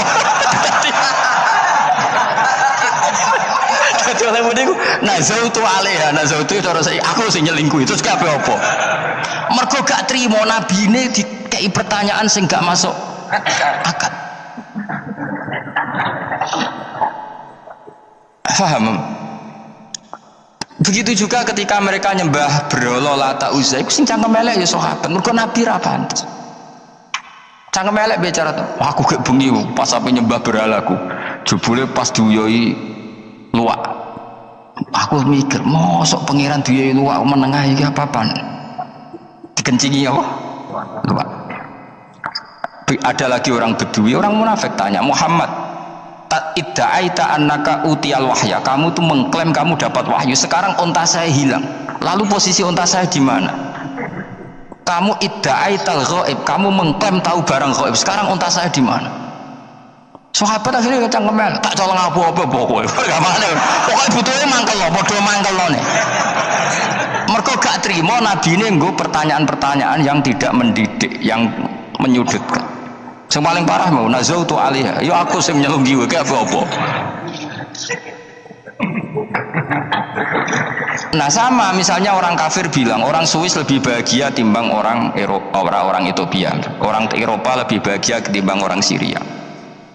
Kamu harus bilang kata siapa? Coba ukur. Kita yang miskin, kita yang tidak menteri, kita yang tidak siapa-siapa. Andaikan ditimang kebahagiaan kita dengan menteri, tidak mesti kalah. Mereka juga punya atasan yang mengganggu kan. Kue jadi buruh majikan ya tersita oleh atasan, menteri ya tersita oleh atasan. Kebebasannya ya ada yang tersita. Waya pengen turu harus ngantor, waya kepengen mangan harus rapat. Kamu ya tersita pe mangan rakelar ya sesuai tersitanya macam-macam kan. Semua itu kita sama kok. Ada yang sesuatu yang kita tidak gesam, mereka juga sama ada sesuatu yang tidak. Ya. Sebenarnya pola hidup itu kan sama. Dan itu kadang-kadang yang jadi aman, kadang-kadang mau cangkem elek sing iso jawabnya. Tapi saya ulang lagi, itu nggak mungkin kamu nisbatkan kepada Rasulullah, karena Rasulullah itu ahsanan nasi khalqum. Tapi ulama ben tetep ngene iki. Sing kaliber lho ya. Sing kira-kira cangkem elek tetep keramat kok kula lah, minimal kaya kula. Kulo ini cangkem elek tetep keramat. Kowe sopan tetep keramat, ora ono ilmune kok. Entekno sopan ora ono pengaruhe. Entekno sopan tetep keramat aku, yakin keramat aku. Baik sopan lah ya. Ora ono ilmune ape opo? Sopan yo keliru, cangkem elek yo keliru, urip yo keliru, mati yo keliru, pokoke itu kadung keliru.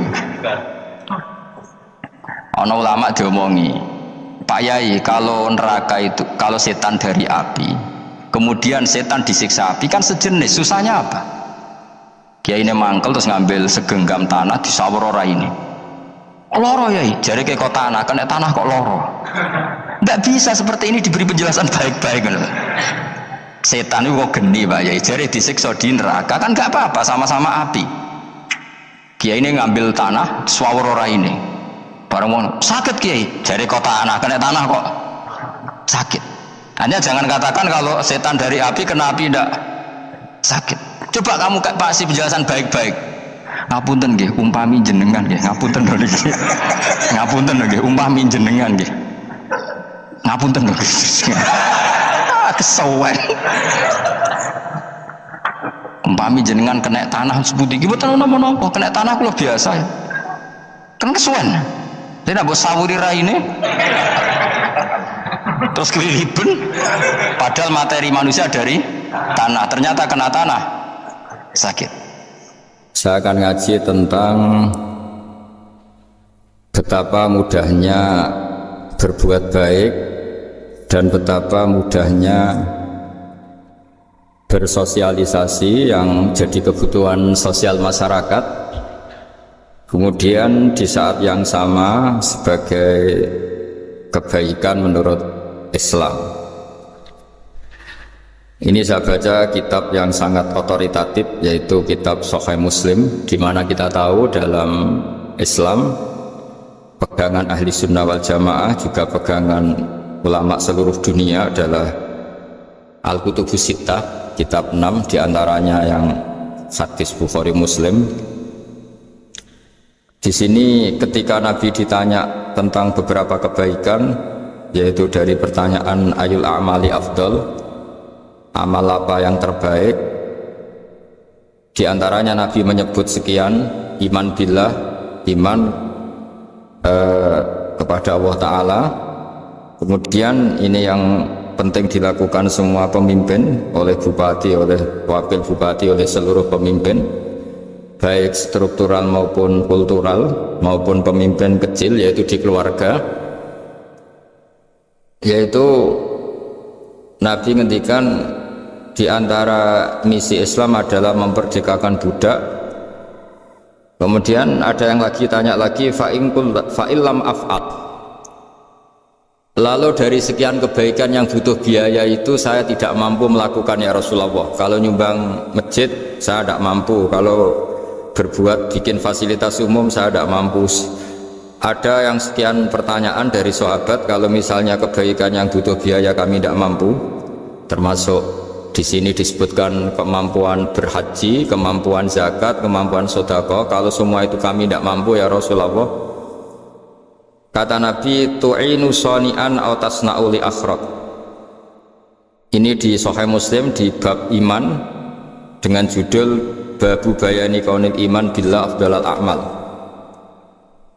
Kalau saya tidak mampu semua melakukan itu ya Rasulullah, yaitu melakukan kebaikan yang butuh biaya, kayak bangun masjid, bangun jalan, bangun fasilitas-fasilitas publik. Tu'inu shani'an aw tasna'u li akhraq. Tu'inu nulungi sira shani'an ing wong sing ahli sun'ah, ahli kreatif atau ahli, kalau orang sekarang itu bilang dia pekerja rumahan atau production house atau apa saja. Autas nauli akhraq, atau kamu membantu orang yang tidak punya pekerjaan. Terus sahabat masih tanya, aro'aita in dhaiftu an ba'dil amal. Kalau semua kebaikan aktif saya tidak mampu melakukan ya Rasulullah, kebaikan menolong orang lain, kebaikan yang bersifat aktif.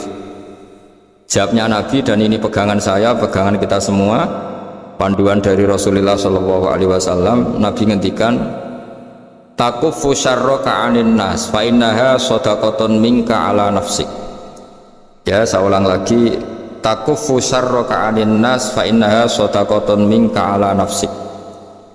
Kamu dalam berislam cukup menjaga supaya kejelekan kamu tidak punya imbas pada orang lain.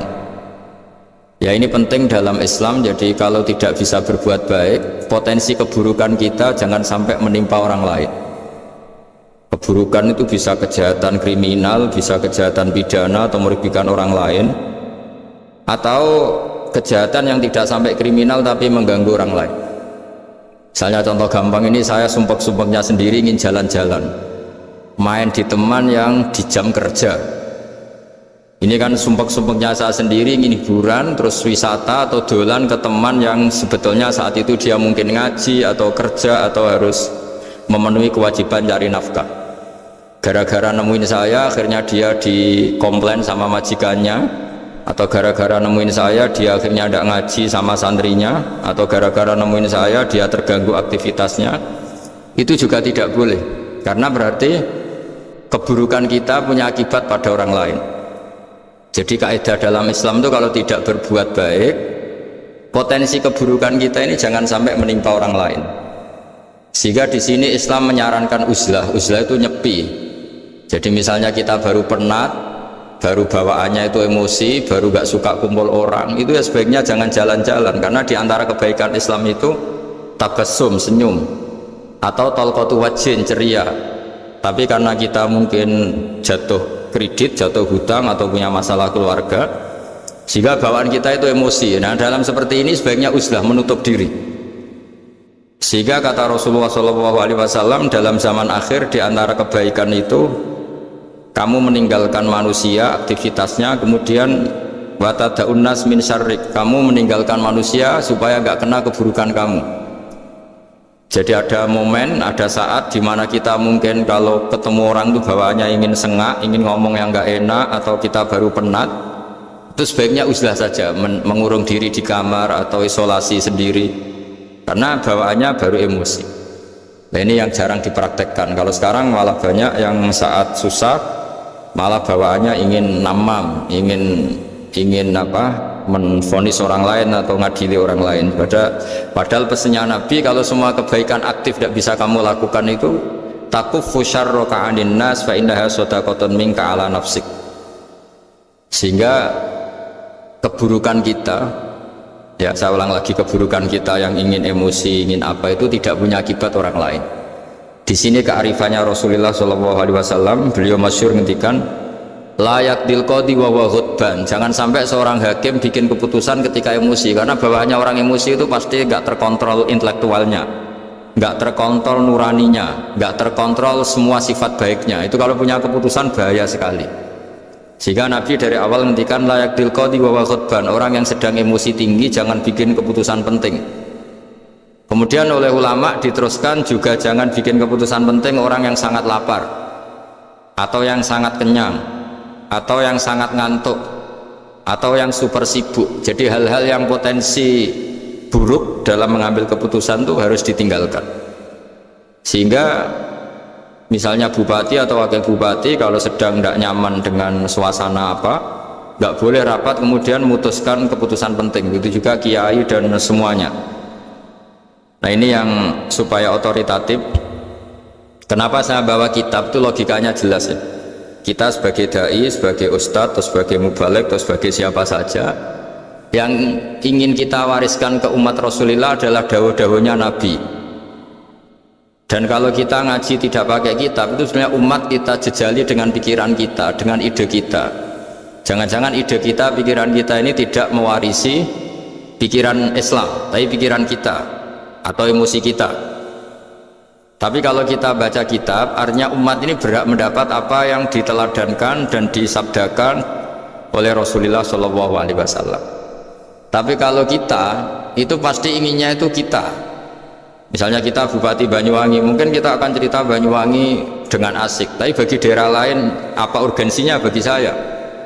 Begitu juga kalau kita kiai, mungkin kita akan cerita fadhilnya kiai, tapi bagi orang lain yang keutamaannya jadi pekerja, jadi satpam, jadi guru, jadi pegawai negeri yang adil, sehingga subjektivitas kita ini akan tinggi. Tapi kalau kita sebagai kiai baca hadis, maka umat ini mendapatkan panduan dari Rasulullah SAW. Nah, dari sekian panduan itu kata Nabi, jika Anda tidak bisa berbuat kebaikan aktif, maka kebaikan yang harus Anda lakukan adalah potensi kejelekan kamu jangan menimpa orang lain. Makanya saya berkali-kali bilang, saya ini termasuk kiai yang jarang main ke alumni, karena tadi kadang-kadang alumni itu sudah mau kerja di tempat kerjanya atau mau janjian ngantar anaknya sekolah, gara-gara ada saya mungkin semua itu dibatalkan. Sehingga silaturahim itu juga harus dimanage supaya tidak mengganggu haknya orang yang kita silaturahimi. Jangan sampai silaturahim jam 9 saatnya orang kerja kemudian dia dapat peringatan dari pabriknya gara-gara sering didolani kiainya, itu kan jadi ribet. Atau kiai karena sering didolani terus tidak ngaji menutupi tamu terus, itu kan jadi ribet. Apapun itu, sehingga orang itu harus berpikir perilakunya itu tidak punya akibat la doror wala diror, jangan mengganggu dirinya juga jangan mengganggu orang lain. Ini oleh Nabi disebut takuffu syarroka adin nas fa innaha sodaqotun minka ala nafsi. Sifat buruk kamu itu harus dijaga supaya tidak menimpa orang lain, dan itu berarti menjadi sodakoh kamu atau amal kamu pada diri kamu sendiri. Jadi ini penting dimaklumatkan ke semua kita, bahwa saat kita tidak bisa berbuat baik aktif, misalnya nggak bisa sedekah, nggak bisa menolong orang, setidaknya keburukan kita tidak menimpa orang lain. Nah, termasuk keburukan yang terselubung adalah kita punya pikiran yang menurut kita ini hebat, tapi bagi orang lain mungkin bahaya. Misalnya kita punya pikiran ingin jadi orang kaya raya yang dermawan, itu artinya kan pikiran baik karena ingin jadi dermawan, tapi artinya bayangkan orang lain tuh miskin semua butuh derma kamu. Mana mau orang lain kamu bayangkan miskin butuh derma kamu, orang lain juga bayangkan dirinya kaya gak butuh derma kamu. Itu namanya kebaikan yang subjektif. Kamu ingin jadi kiai yang ngajarin orang banyak, oke, itu baik, tapi kan berarti kamu bayangkan orang lain gak bisa ngaji terus kamu saja yang bisa ngaji sehingga kamu yang ngajarin. Ya sudahlah, kebaikan itu udah usah muluk-muluk seperti itu. Jadi apa yang ditakdirkan kita jadi bupati ya jadi yang baik, menolong pekerja-pekerja yang baik. Saya kemarin diceritain banyak oleh Mas Anas aktivitas Pemda Banyuwangi yang menolong banyak orang, juga masyarakat juga saling menolong dan seterusnya dan terusnya. Jadi ini jelas maksud saya supaya bupati dan semuanya pemimpin melakukan kebaikan itu berdasar panduan dari Rasulullah SAW, di mana diantara aturan yang dianjurkan beliau adalah aktivitas kita sebagai manusia adalah tu'inu soni'an au tasna'uli akhra. Ya, saya ulang lagi, saya ulang teks hadisnya secara lengkap. supaya dapat berkahnya Rasulullah SAW. Ada beberapa pertanyaan dari sahabat, ya Rasulullah, jika saya tidak bisa berbuat baik yang berbiaya atau tidak bisa berbuat baik yang aktif, apa yang saya harus lakukan? Nabi ngendikan tu'inu sholi'an au tasna'u li asra. Kamu membantu orang yang bekerja atau kreatif, orang-orang yang kreatif atau pekerja apa saja kamu bantu, dan bantu orang yang tidak punya pekerjaan. Terus ditanya lagi, qultu ya Rasulullah arwa'ita in dha'iftu an ba'dil amal. Bagaimana kalau itu pun saya tidak bisa ya Rasulullah? Terus Nabi ngendikan tafuqu syarraka anin nas fa innaha sadaqatun minka ala nafsik. Yang penting keburukan kamu tidak menimpa ke orang lain, dan itu bagian dari sedekah kamu. Nah, perlu saya ingatkan ke semua kita lah. Makanya pentingnya membaca umat Islam dengan ilmu usul fikih. Saya berkali-kali bilang, jika ada seseorang tidur, itu jangan kamu baca sebagai tidur yang meninggalkan tahajud, meninggalkan sholat qiyamul lail, meninggalkan wiridan di malam hari. Tapi juga bacalah saat itu dia tidak dugem, tidak maksiat, tidak narkoba. Sehingga barokahnya itu ada respect pada umat Islam yang tidur, karena tidur itu juga ada fungsi meninggalkan sekian maksiat, sekian kriminalitas. Tapi kalau kita kulino tidak baca dengan ilmu, maka melihat orang tidur itu ya kayak meninggalkan tahajud, meninggalkan wiridan, meninggalkan qiyamul lail, sehingga bawaannya kita ini akan kurang respect. Tapi kalau kita membacanya dengan ilmu, orang yang tidur di malam hari, maksudnya ya sudah sholat isya, itu ada sekian potensi maksiat yang dia tinggalkan. Dia tidak merasani orang, tidak adu-adu orang di medsos, dia tidak dugem, tidak meninggalkan. Pokoknya ada sekian kebaikan dalam saat tidur itu. Ini barokahnya. Mau tambah ilmu kita tidak bisa respect seperti ini, karena bawaannya akan, oh ini malam-malam tidak tahajud, tidak wiridan, tidak apa. Tapi kalau kita dengan ilmu, itu akan membaca dengan tidur, artinya orang tidak maksiat, tidak dugem, tidak ngerasain orang, tidak ngata-ngatain orang. Nah di sini sadaqallahul azim ketika ngetikan wa min ayatihi manamukum billaili wan nahar, termasuk ayat Allah itu orang tidur. Maksudnya tidur yang dengan dimaknai positif tadi, bisa istirahat, bisa meninggalkan maksiat, bisa apa-apa. Nah ini di sini hebatnya Rasulullah SAW ketika beliau memandu kebaikan. Di antara kebaikan itu apa? Takufu syarroka anin nas fa innaha sadaqatun minka ala nafsik. Kamu, potensi buruk kamu atau keburukan kamu jangan sampai menimpa pada manusia, pada orang lain, dan itu bagian dari sedekah kamu. Ya, saya mohon maaf sama Bu Bupati, sama semua Pemda, sama Wakil Bupati, karena saya tidak bisa lama-lama. Saya punya wadifah. Tadi ini pun sudah ngurting ngaji saya karena saya harus ikut ngaji di sini. Dan mari sama-sama berdoa. Al-Fatihah. Jadi status kehambaan ini kita mantapkan dulu. Jangan ada status lain kita di depan Allah kecuali status kehambaan. Saya punya analogi dan itu saya ulang-ulang karena di antara ciri Quran itu mengulang-ulang sesuatu yang harus jadi pegangan. Saya ulang lagi, di antara ciri Quran itu mengulang-ulang sesuatu yang jadi pegangan. Jika kita belajar ilmu fisika atau ilmu apa saja, maka kita akan bicara materi sesuai statusnya. Jadi kita harus latihan untuk iman kepada Allah. Saya tanpa mengurangi rasa hormat, saya memberi contoh begini ya. Ini jam, materinya dari besi. Ini kertas, materinya ya kertas. Tentu secara fisik orang akan bilang jam ini lebih kuat timbang kertas, dan itu pasti dibenarkan dari segi materi. Tapi kalau Anda beragama dan Anda tahu bahwa pengendali alam raya ini Allah Ta'ala, maka kamu akan bilang, terserah Gus Bahar gitu. Bisa saja jam ini saya punya niat saya hancurkan, kertas yang lemah ini saya simpan, sehingga jam tangan ini 5 menit lagi saya hancurkan sehingga benar-benar rusak, sementara kertas ini saya simpan sampai bertahun-tahun awet. Nah kira-kira seperti itulah ilmu manusia. Sesuatu yang kita sangka kuat ternyata Allah punya rencana menghancurkan itu, dan yang kita sangka lemah ternyata Allah punya rencana untuk mengabadikan itu. Nah di sini pentingnya iman, lahu maqalidus samawati wal ard. Hanya Allah yang mengendalikan semua. Jadi jangan mentang-mentang kita punya ilmu bahwa materi besi itu lebih kuat timbang kertas, terus kita pastikan bahwa besi lebih awet ketimbang bebas. Kita sisakan satu keyakinan terserah Allah, terserah pengendalinya. Nah itu agama. Bilang terserah pengendalinya itu agama.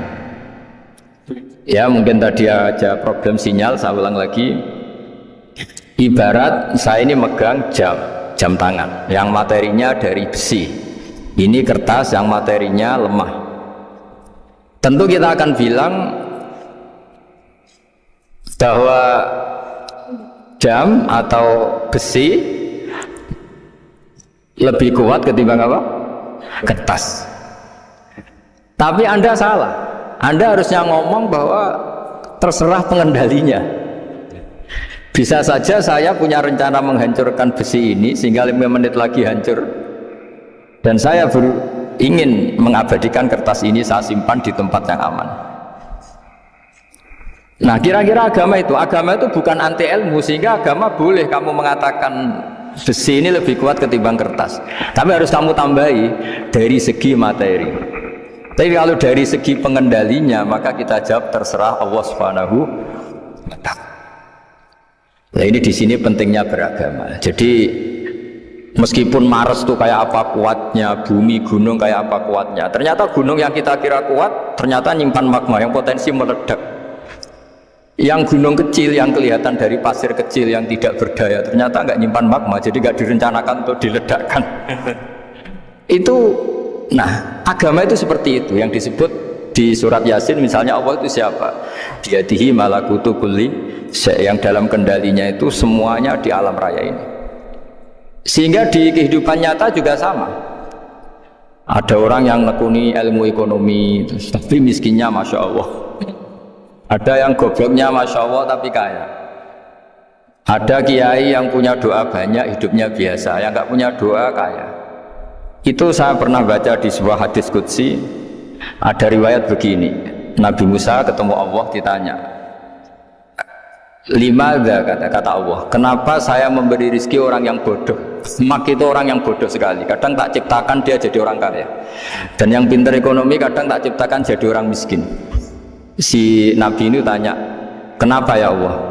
Supaya dia tahu yang mengendalikan rezeki itu saya, bukan ilmunya dia kan? Jadi banyak orang, misalnya kita yang pintar dipekerjakan orang yang nggak pintar, yang punya pabrik tidak pintar mengerjakan orang yang pintar. Jadi ya kira-kira agama itu seperti itu. Sehingga dalam kita beragama itu yang paling ditekankan itu tawadhu. Tawadhu itu merasa sopan atau memang sopan betul. Kalau dalam Ikhya disebut, sekiranya Anda tidak bisa tawadhu secara rasa, tawadhulah secara ilmu. Saya ulang lagi ya, sekiranya Anda tidak bisa tawadhu secara rasa, tawadhulah secara apa? Ilmu. Karena ilmu itu akan abadi. Saya beri contoh begini, saya ini kan misalnya kiai di kampung saya atau di kecamatan saya. Saya mungkin bisa merasa hebat karena saya tokoh di sini. Tapi pastikan sebelum ada saya yang bernama Baha ini, agama sudah jalan. Dan di daerah lain yang nggak kenal saya juga agama sudah jalan. Betapa tidak pentingnya saya di kawasan-kawasan yang nggak butuh saya, atau di era yang sebelum ada saya. Nah dengan ilmu seperti itu orang pasti tawadhu, karena dia tahu daerah yang nggak ada saya ternyata ya ada masjid, ada agama. Periode yang sebelum ada saya juga agama jalan.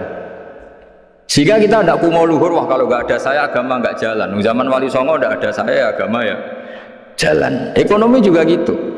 Kalau Anda pakar ekonomi yang mensejahterakan rakyat, cara tawadhu itu kalau nggak bisa dengan rasa, dengan ilmu. Sebelum ada kamu banyak orang kaya, banyak orang yang nggak kenal kamu juga kaya. Banyak periode yang saat itu udah ada Anda juga kaya. Berarti Anda ini tidak siapa-siapa. Makanya saya pernah didatangin seorang profesor. Ini kisah nyata. Gus, sebetulnya saya dengan bapak saya itu pinter mana? Bapak saya itu tidak tamat SD, tapi saya bisa profesor. Saya ini profesor, anak saya naik kelas saja sudah senangnya bukan main. Setidaknya ini orang bodoh bisa menciptakan orang pinter, yang orang pinter kesulitan menciptakan orang pinter lagi.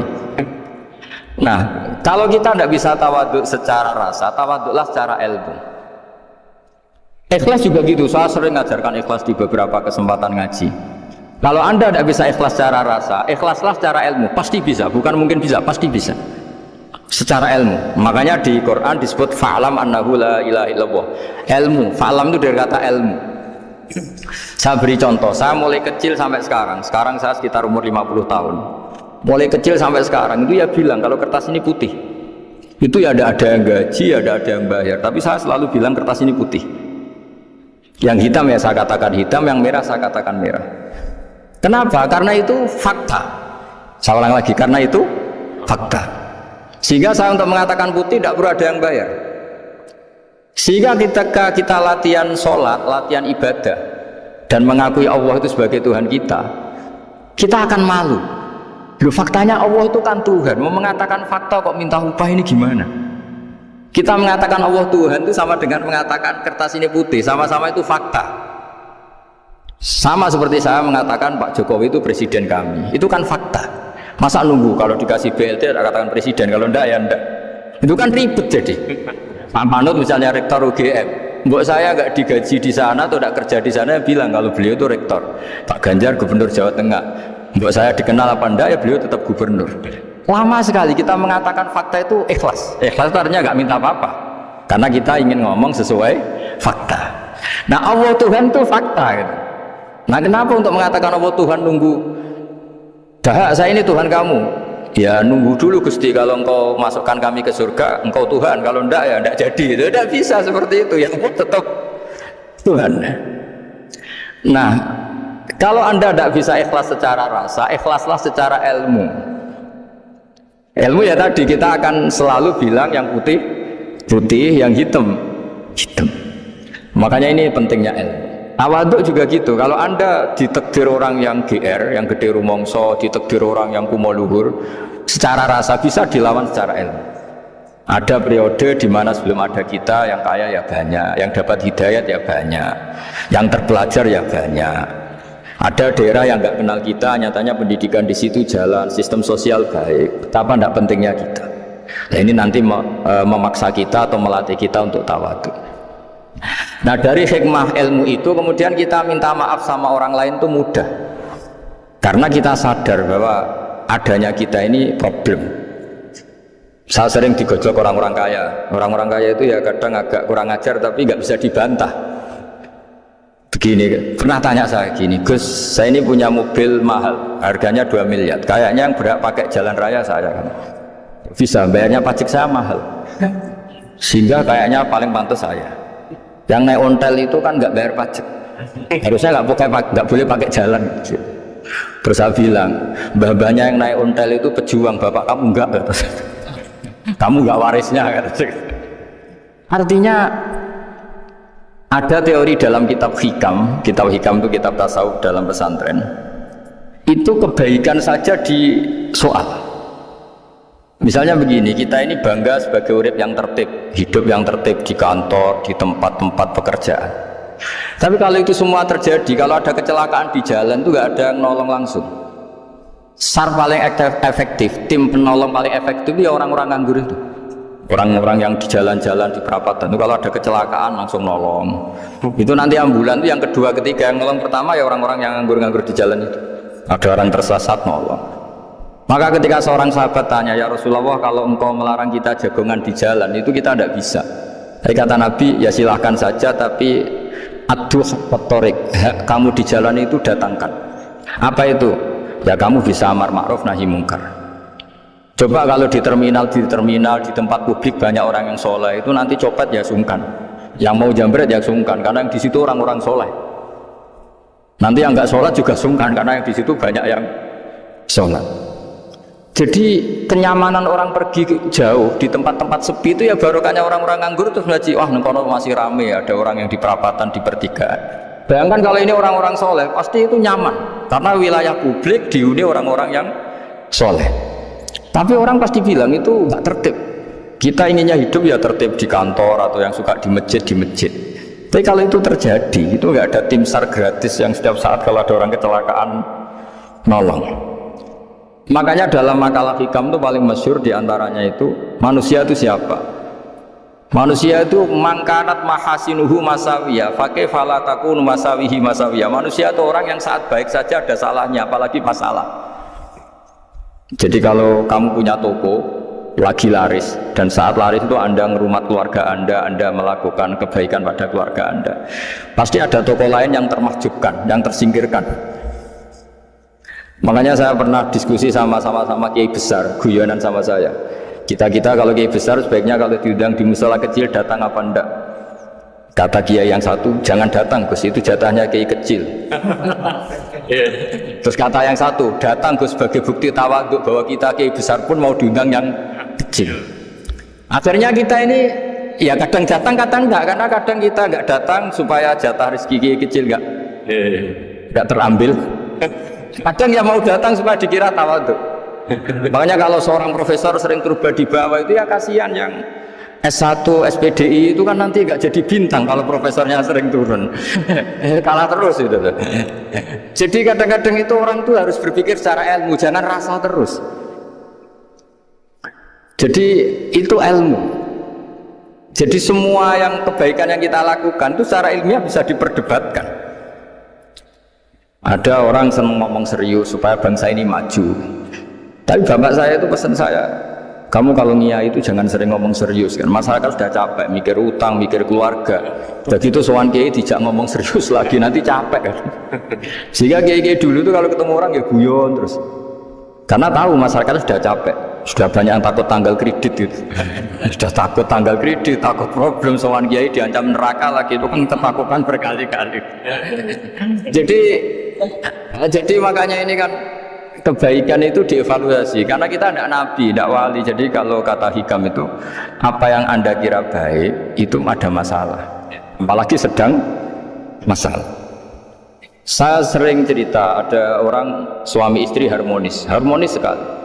Itu tanyakan ibunya, pasti mulai gak peduli dengan ibunya karena terlalu harmonis dengan istri. Tapi itu pasti bukan mungkin lagi. Jadi jangan tanya istrinya, tanya ibunya. Oh jok nikah lupa saya, ngalor ngidul sama istrinya. Tanyakan temannya, wah itu jok nikah lupa temennya. Tapi yang baik sama teman, tanyakan istrinya, jatah belanja untuk mobil. Begitu terus itu. Jadi siklus sosial itu. Nah di sini pentingnya saling minta maaf karena dalam kebaikan kita pasti ada kesalahan. Ketika karir kita baik di pemerintahan maupun di kampus, pasti dengan sendirinya ada yang agak tersingkirkan. Meskipun itu sudah hukum alam, tapi apapun itu kita harus minta maaf. Makanya banyak, saya sering cerita berkali-kali, dulu itu ada dua nabi yang seangkatan, itu luar biasa debat ilmiahnya, tapi debat baik. Mulai dulu ya ada polemik itu ya mulai dulu ya ada. Yang Nabi Yahya itu suka berkawan orang-orang soleh. Kalau ditanya kenapa kamu berkawan orang-orang soleh, ya enak lah, karena berkawan orang soleh. Yang Nabi Isa sering berkawan orang-orang yang nggak jelas. Ditanya, kenapa anda suka berkawan orang-orang yang nggak jelas? Innama ana tabibun udawil mardo. Nabi dan kiai itu ibarat dokter, ya tentu menyembuhkan yang sakit. Kalau anda seorang dokter pasti neliti daerah-daerah pandemi, masa neliti daerah sehat? Nah, jadi dulu bapak wasiat ke saya gitu, gue nak jadi kiai gue bengkel, jadi kiai itu kayak bengkel, kalau nggak siap dadani orang nggak jelas ya jangan jadi kiai kan. Itu ya, tapi kan masalahnya kita sendiri solehnya pas-pasan, takut terkontaminasi. Jadi yang jelek bukan jadi baik, kita yang baik jadi jelek. Nah itu kan mulai dulu ya polemik, sejauh mana kita punya kekuatan untuk tidak terpengaruh yang negatif terpengaruh kita menjadi positif. Jadi ini cerita-cerita sawalan bahwa dalam kebaikan kita itu ada kesalahan, maka kita tetap istighfar, tetap saling minta maaf. Dulu bapak saya kalau diceritain ada seorang kiai sampai sepuh jadi imam masjid, istiqomah sekali. Dulu bapak saya itu guyu, ya istiqomah, tapi wong liya terus ra iso dadi kader. Jadi calon-calon kiai ini sudah putus asa karena nggak pernah punya kesempatan jadi imam. Jadi di balik istiqomah itu ya ada memakjubkan orang lain. Makanya alhamdulillah di Indonesia itu ada pegawai pensiun. Kalau enggak habis itu. Karena yang anyar-anyar itu mesti ini kurang pengalaman, ini kurang senior. Tapi baru kan ada pensiun kan gantian. Masalahnya di dunia kiai itu tidak ada pensiun. Tambah sepuh tambah mantap, tambah sepuh tambah mantap. Nah itu sebaiknya ya mulai mundur-mundur sedikit dari imam masjid itu. Ya nyari-nyari yang lain lah supaya ada kaderisasi, ada. Jadi intinya itu Di balik kebaikan yang kita lakukan pun itu ada masalah, sehingga kita butuh istighfar. Di sini pentingnya dawuhnya para wali-wali. Dulu ada istilah wastighfaruna yahtaju ilal istighfar. Ketika kita minta maaf, sebetulnya minta maaf sendiri itu butuh minta maaf lagi. Minta maaf lagi itu butuh minta maaf lagi. Misalnya saya dengan Mas Hilmi ini akrab, pernah pakai uangnya misalnya. Itu kadang kita bayar itu malah tersinggung, kok kayak orang lain saja bayar. Minta maaf juga gitu. Kalau kamu punya teman akrab, terus minta maaf resmi itu tersinggung. Kayak wong liya ae delok sepuro. Jadi kadang juk sepuro itu malah masalah. Itu kan sama, kamu punya teman akrab terus kalau mau main, assalamualaikum, saged masuk nopo boten, angsal boten. Boleh enggak main. Itu mesti teman kamu tersinggung. Kok kayak orang lain saja. Artinya ketika Anda merasa benar karena protokoler ketika masuk ke teman, ternyata itu salah. Teman kamu maunya enggak protokoler karena sudah akrab. Tapi ketika kita merasa akrab, ternyata selonang-selonang dianggap problem, kita tidak pernah tahu. Nah di sini kata ulama-ulama, minta ampun itu kebutuhan manusia, karena dalam kebaikan kita pasti ada kesalahan. Makanya disebut wastighfaruna yahtaju ilal istighfar. Kita selalu diajari Rabbana dzalamna anfusana, ya Allah kita ini selalu mendolimi diri kita sendiri. Jadi saat kita baik pun ada unsur kesalahan. Yaitu tadi, kalau Anda jadi orang pasti ada yang termahjubkan. Kalau Anda kiai besar atau profesor atau pejabat turun ke bawah, ya kalau gubernur turun terus ya bupati gak jadi bintang. Kalau saya kiai besar misalnya turun terus ya kiai kampung itu ya kasihan. Yang saya pernah diundang Marakipan gak datang itu kiai kecil bilang matur nuwun Gus gak teko, aduh iwake gak untuk saya katanya. Barokahnya saya ada itu lucu ya, matur nuwun betul. Matur nuwun Gus jenengan gak dugi jadi. Akhirnya jatah besarnya saya. Nah, tapi yang punya rumah komplain. Terus udah ngeratau teko PP aku wong cilik. Nah ini saya harus mendahulukan versi Sohibul Bait yang punya rumah apa versi kiai yang termahjubkan. Artinya pilihan apapun saya harus istighfar karena ada saja unsur salahnya. Ya makanya ini kan, makanya ya saya minta UGM juga saya sering undang saya terus, nanti dikira karena kampus besar Gus Bak mau juga keliru lagi. Kalau 1-2 kali mungkin boleh, kalau keseringan ya gak boleh, nanti itu dikira saya maunya hanya sama kampus besar, padahal saya sama RT ya sering datang juga. Nah ini yang terakhir saya bacakan teks otoritatif sebagaimana janji saya. Kata Rasulullah SAW di sebuah hadis. Ini terakhir nanti supaya nggak lama-lama, saya juga punya wadhifah. Ada orang itu punya hutang itu ya hutang, memang hutang. Singkat cerita orang itu tidak bisa bayar sampai akhirat. Dan aturannya Allah, orang yang punya hutang tidak bisa bayar ini harus diaudit, harus diselesaikan di akhirat. Kalau tidak bisa diselesaikan di dunia, diselesaikan di akhirat. Walhasil akhirnya di akhirat itu ditagih dan tidak mampu bayar, karena di akhirat sudah tidak ada kredit, tidak ada ATM, tidak ada apa saja. Terus kata Allah, solusinya kebaikan kamu dikasihkan yang ngutangi. Ternyata kebaikan dia tidak cukup juga. Bayarnya apa? Kejelekan yang ngutangin dikasihkan yang utang. Kayak apa celakanya? Kebetulan yang ngutangi salahnya banyak, ini kan repot. Tapi Allah itu tidak suka kalau ada orang mukmin yang satu saudara kemudian masuk neraka karena saudaranya ini. Kata Allah, jika ini masuk neraka berarti disebabkan komplain atau ketidakikhlasan temannya yang mukmin. Masa orang mukmin menyebabkan mukmin yang lain masuk neraka? Allah tidak ingin. Makanya diantara nikmatnya beragama itu ukhuwah, persaudaraan. Baik persaudaraan atas nama iman atau atas nama kebangsaan atau atas nama kemanusiaan. Akhirnya si yang ngutangi ini tadi, jangan dibahasakan kreditur, nanti kita kayak bangunnya yang ngutangin nanti. Ya bahasa gampangnya yang ngutangin, karena tidak semua orang ngutangnya sama bank. Sama Allah ditunjukkan satu surga yang luar biasa. Nanti tak baca teks Arabnya ya supaya dapat berkahnya bahasa Arab. Terus saking mewahnya surga itu, si yang ngutangin tanya, ya Allah itu untuk nabi siapa? Karena semewah itu pasti untuk kelas nabi. Atau untuk wali siapa? Katanya, terus kata Allah, sabda Allah, untuk siapapun yang mampu membeli. Lalu siapa yang bisa membeli surga semewah itu? Kamu bisa. Terus dengan apa ya Allah? Kamu mengampuni teman kamu itu, kamu bebaskan dari utangnya, nanti tak kasih surga itu. Terus akhirnya sama Allah, kata orang itu, ya Allah saya bebaskan. Ya sudah, kamu berdua masuk surga. Karena Allah tidak ingin ada kasus aneh. Dua orang mukmin ini kan bersaudara. Masa bersaudara kemudian yang satu menjadi penyebab masuknya neraka karena ini tidak mau memaafkan. Artinya kalau kita syawalan itu harus benar-benar mau memaafkan, karena kalau tidak Anda menjadi penyebab teman kamu masuk neraka.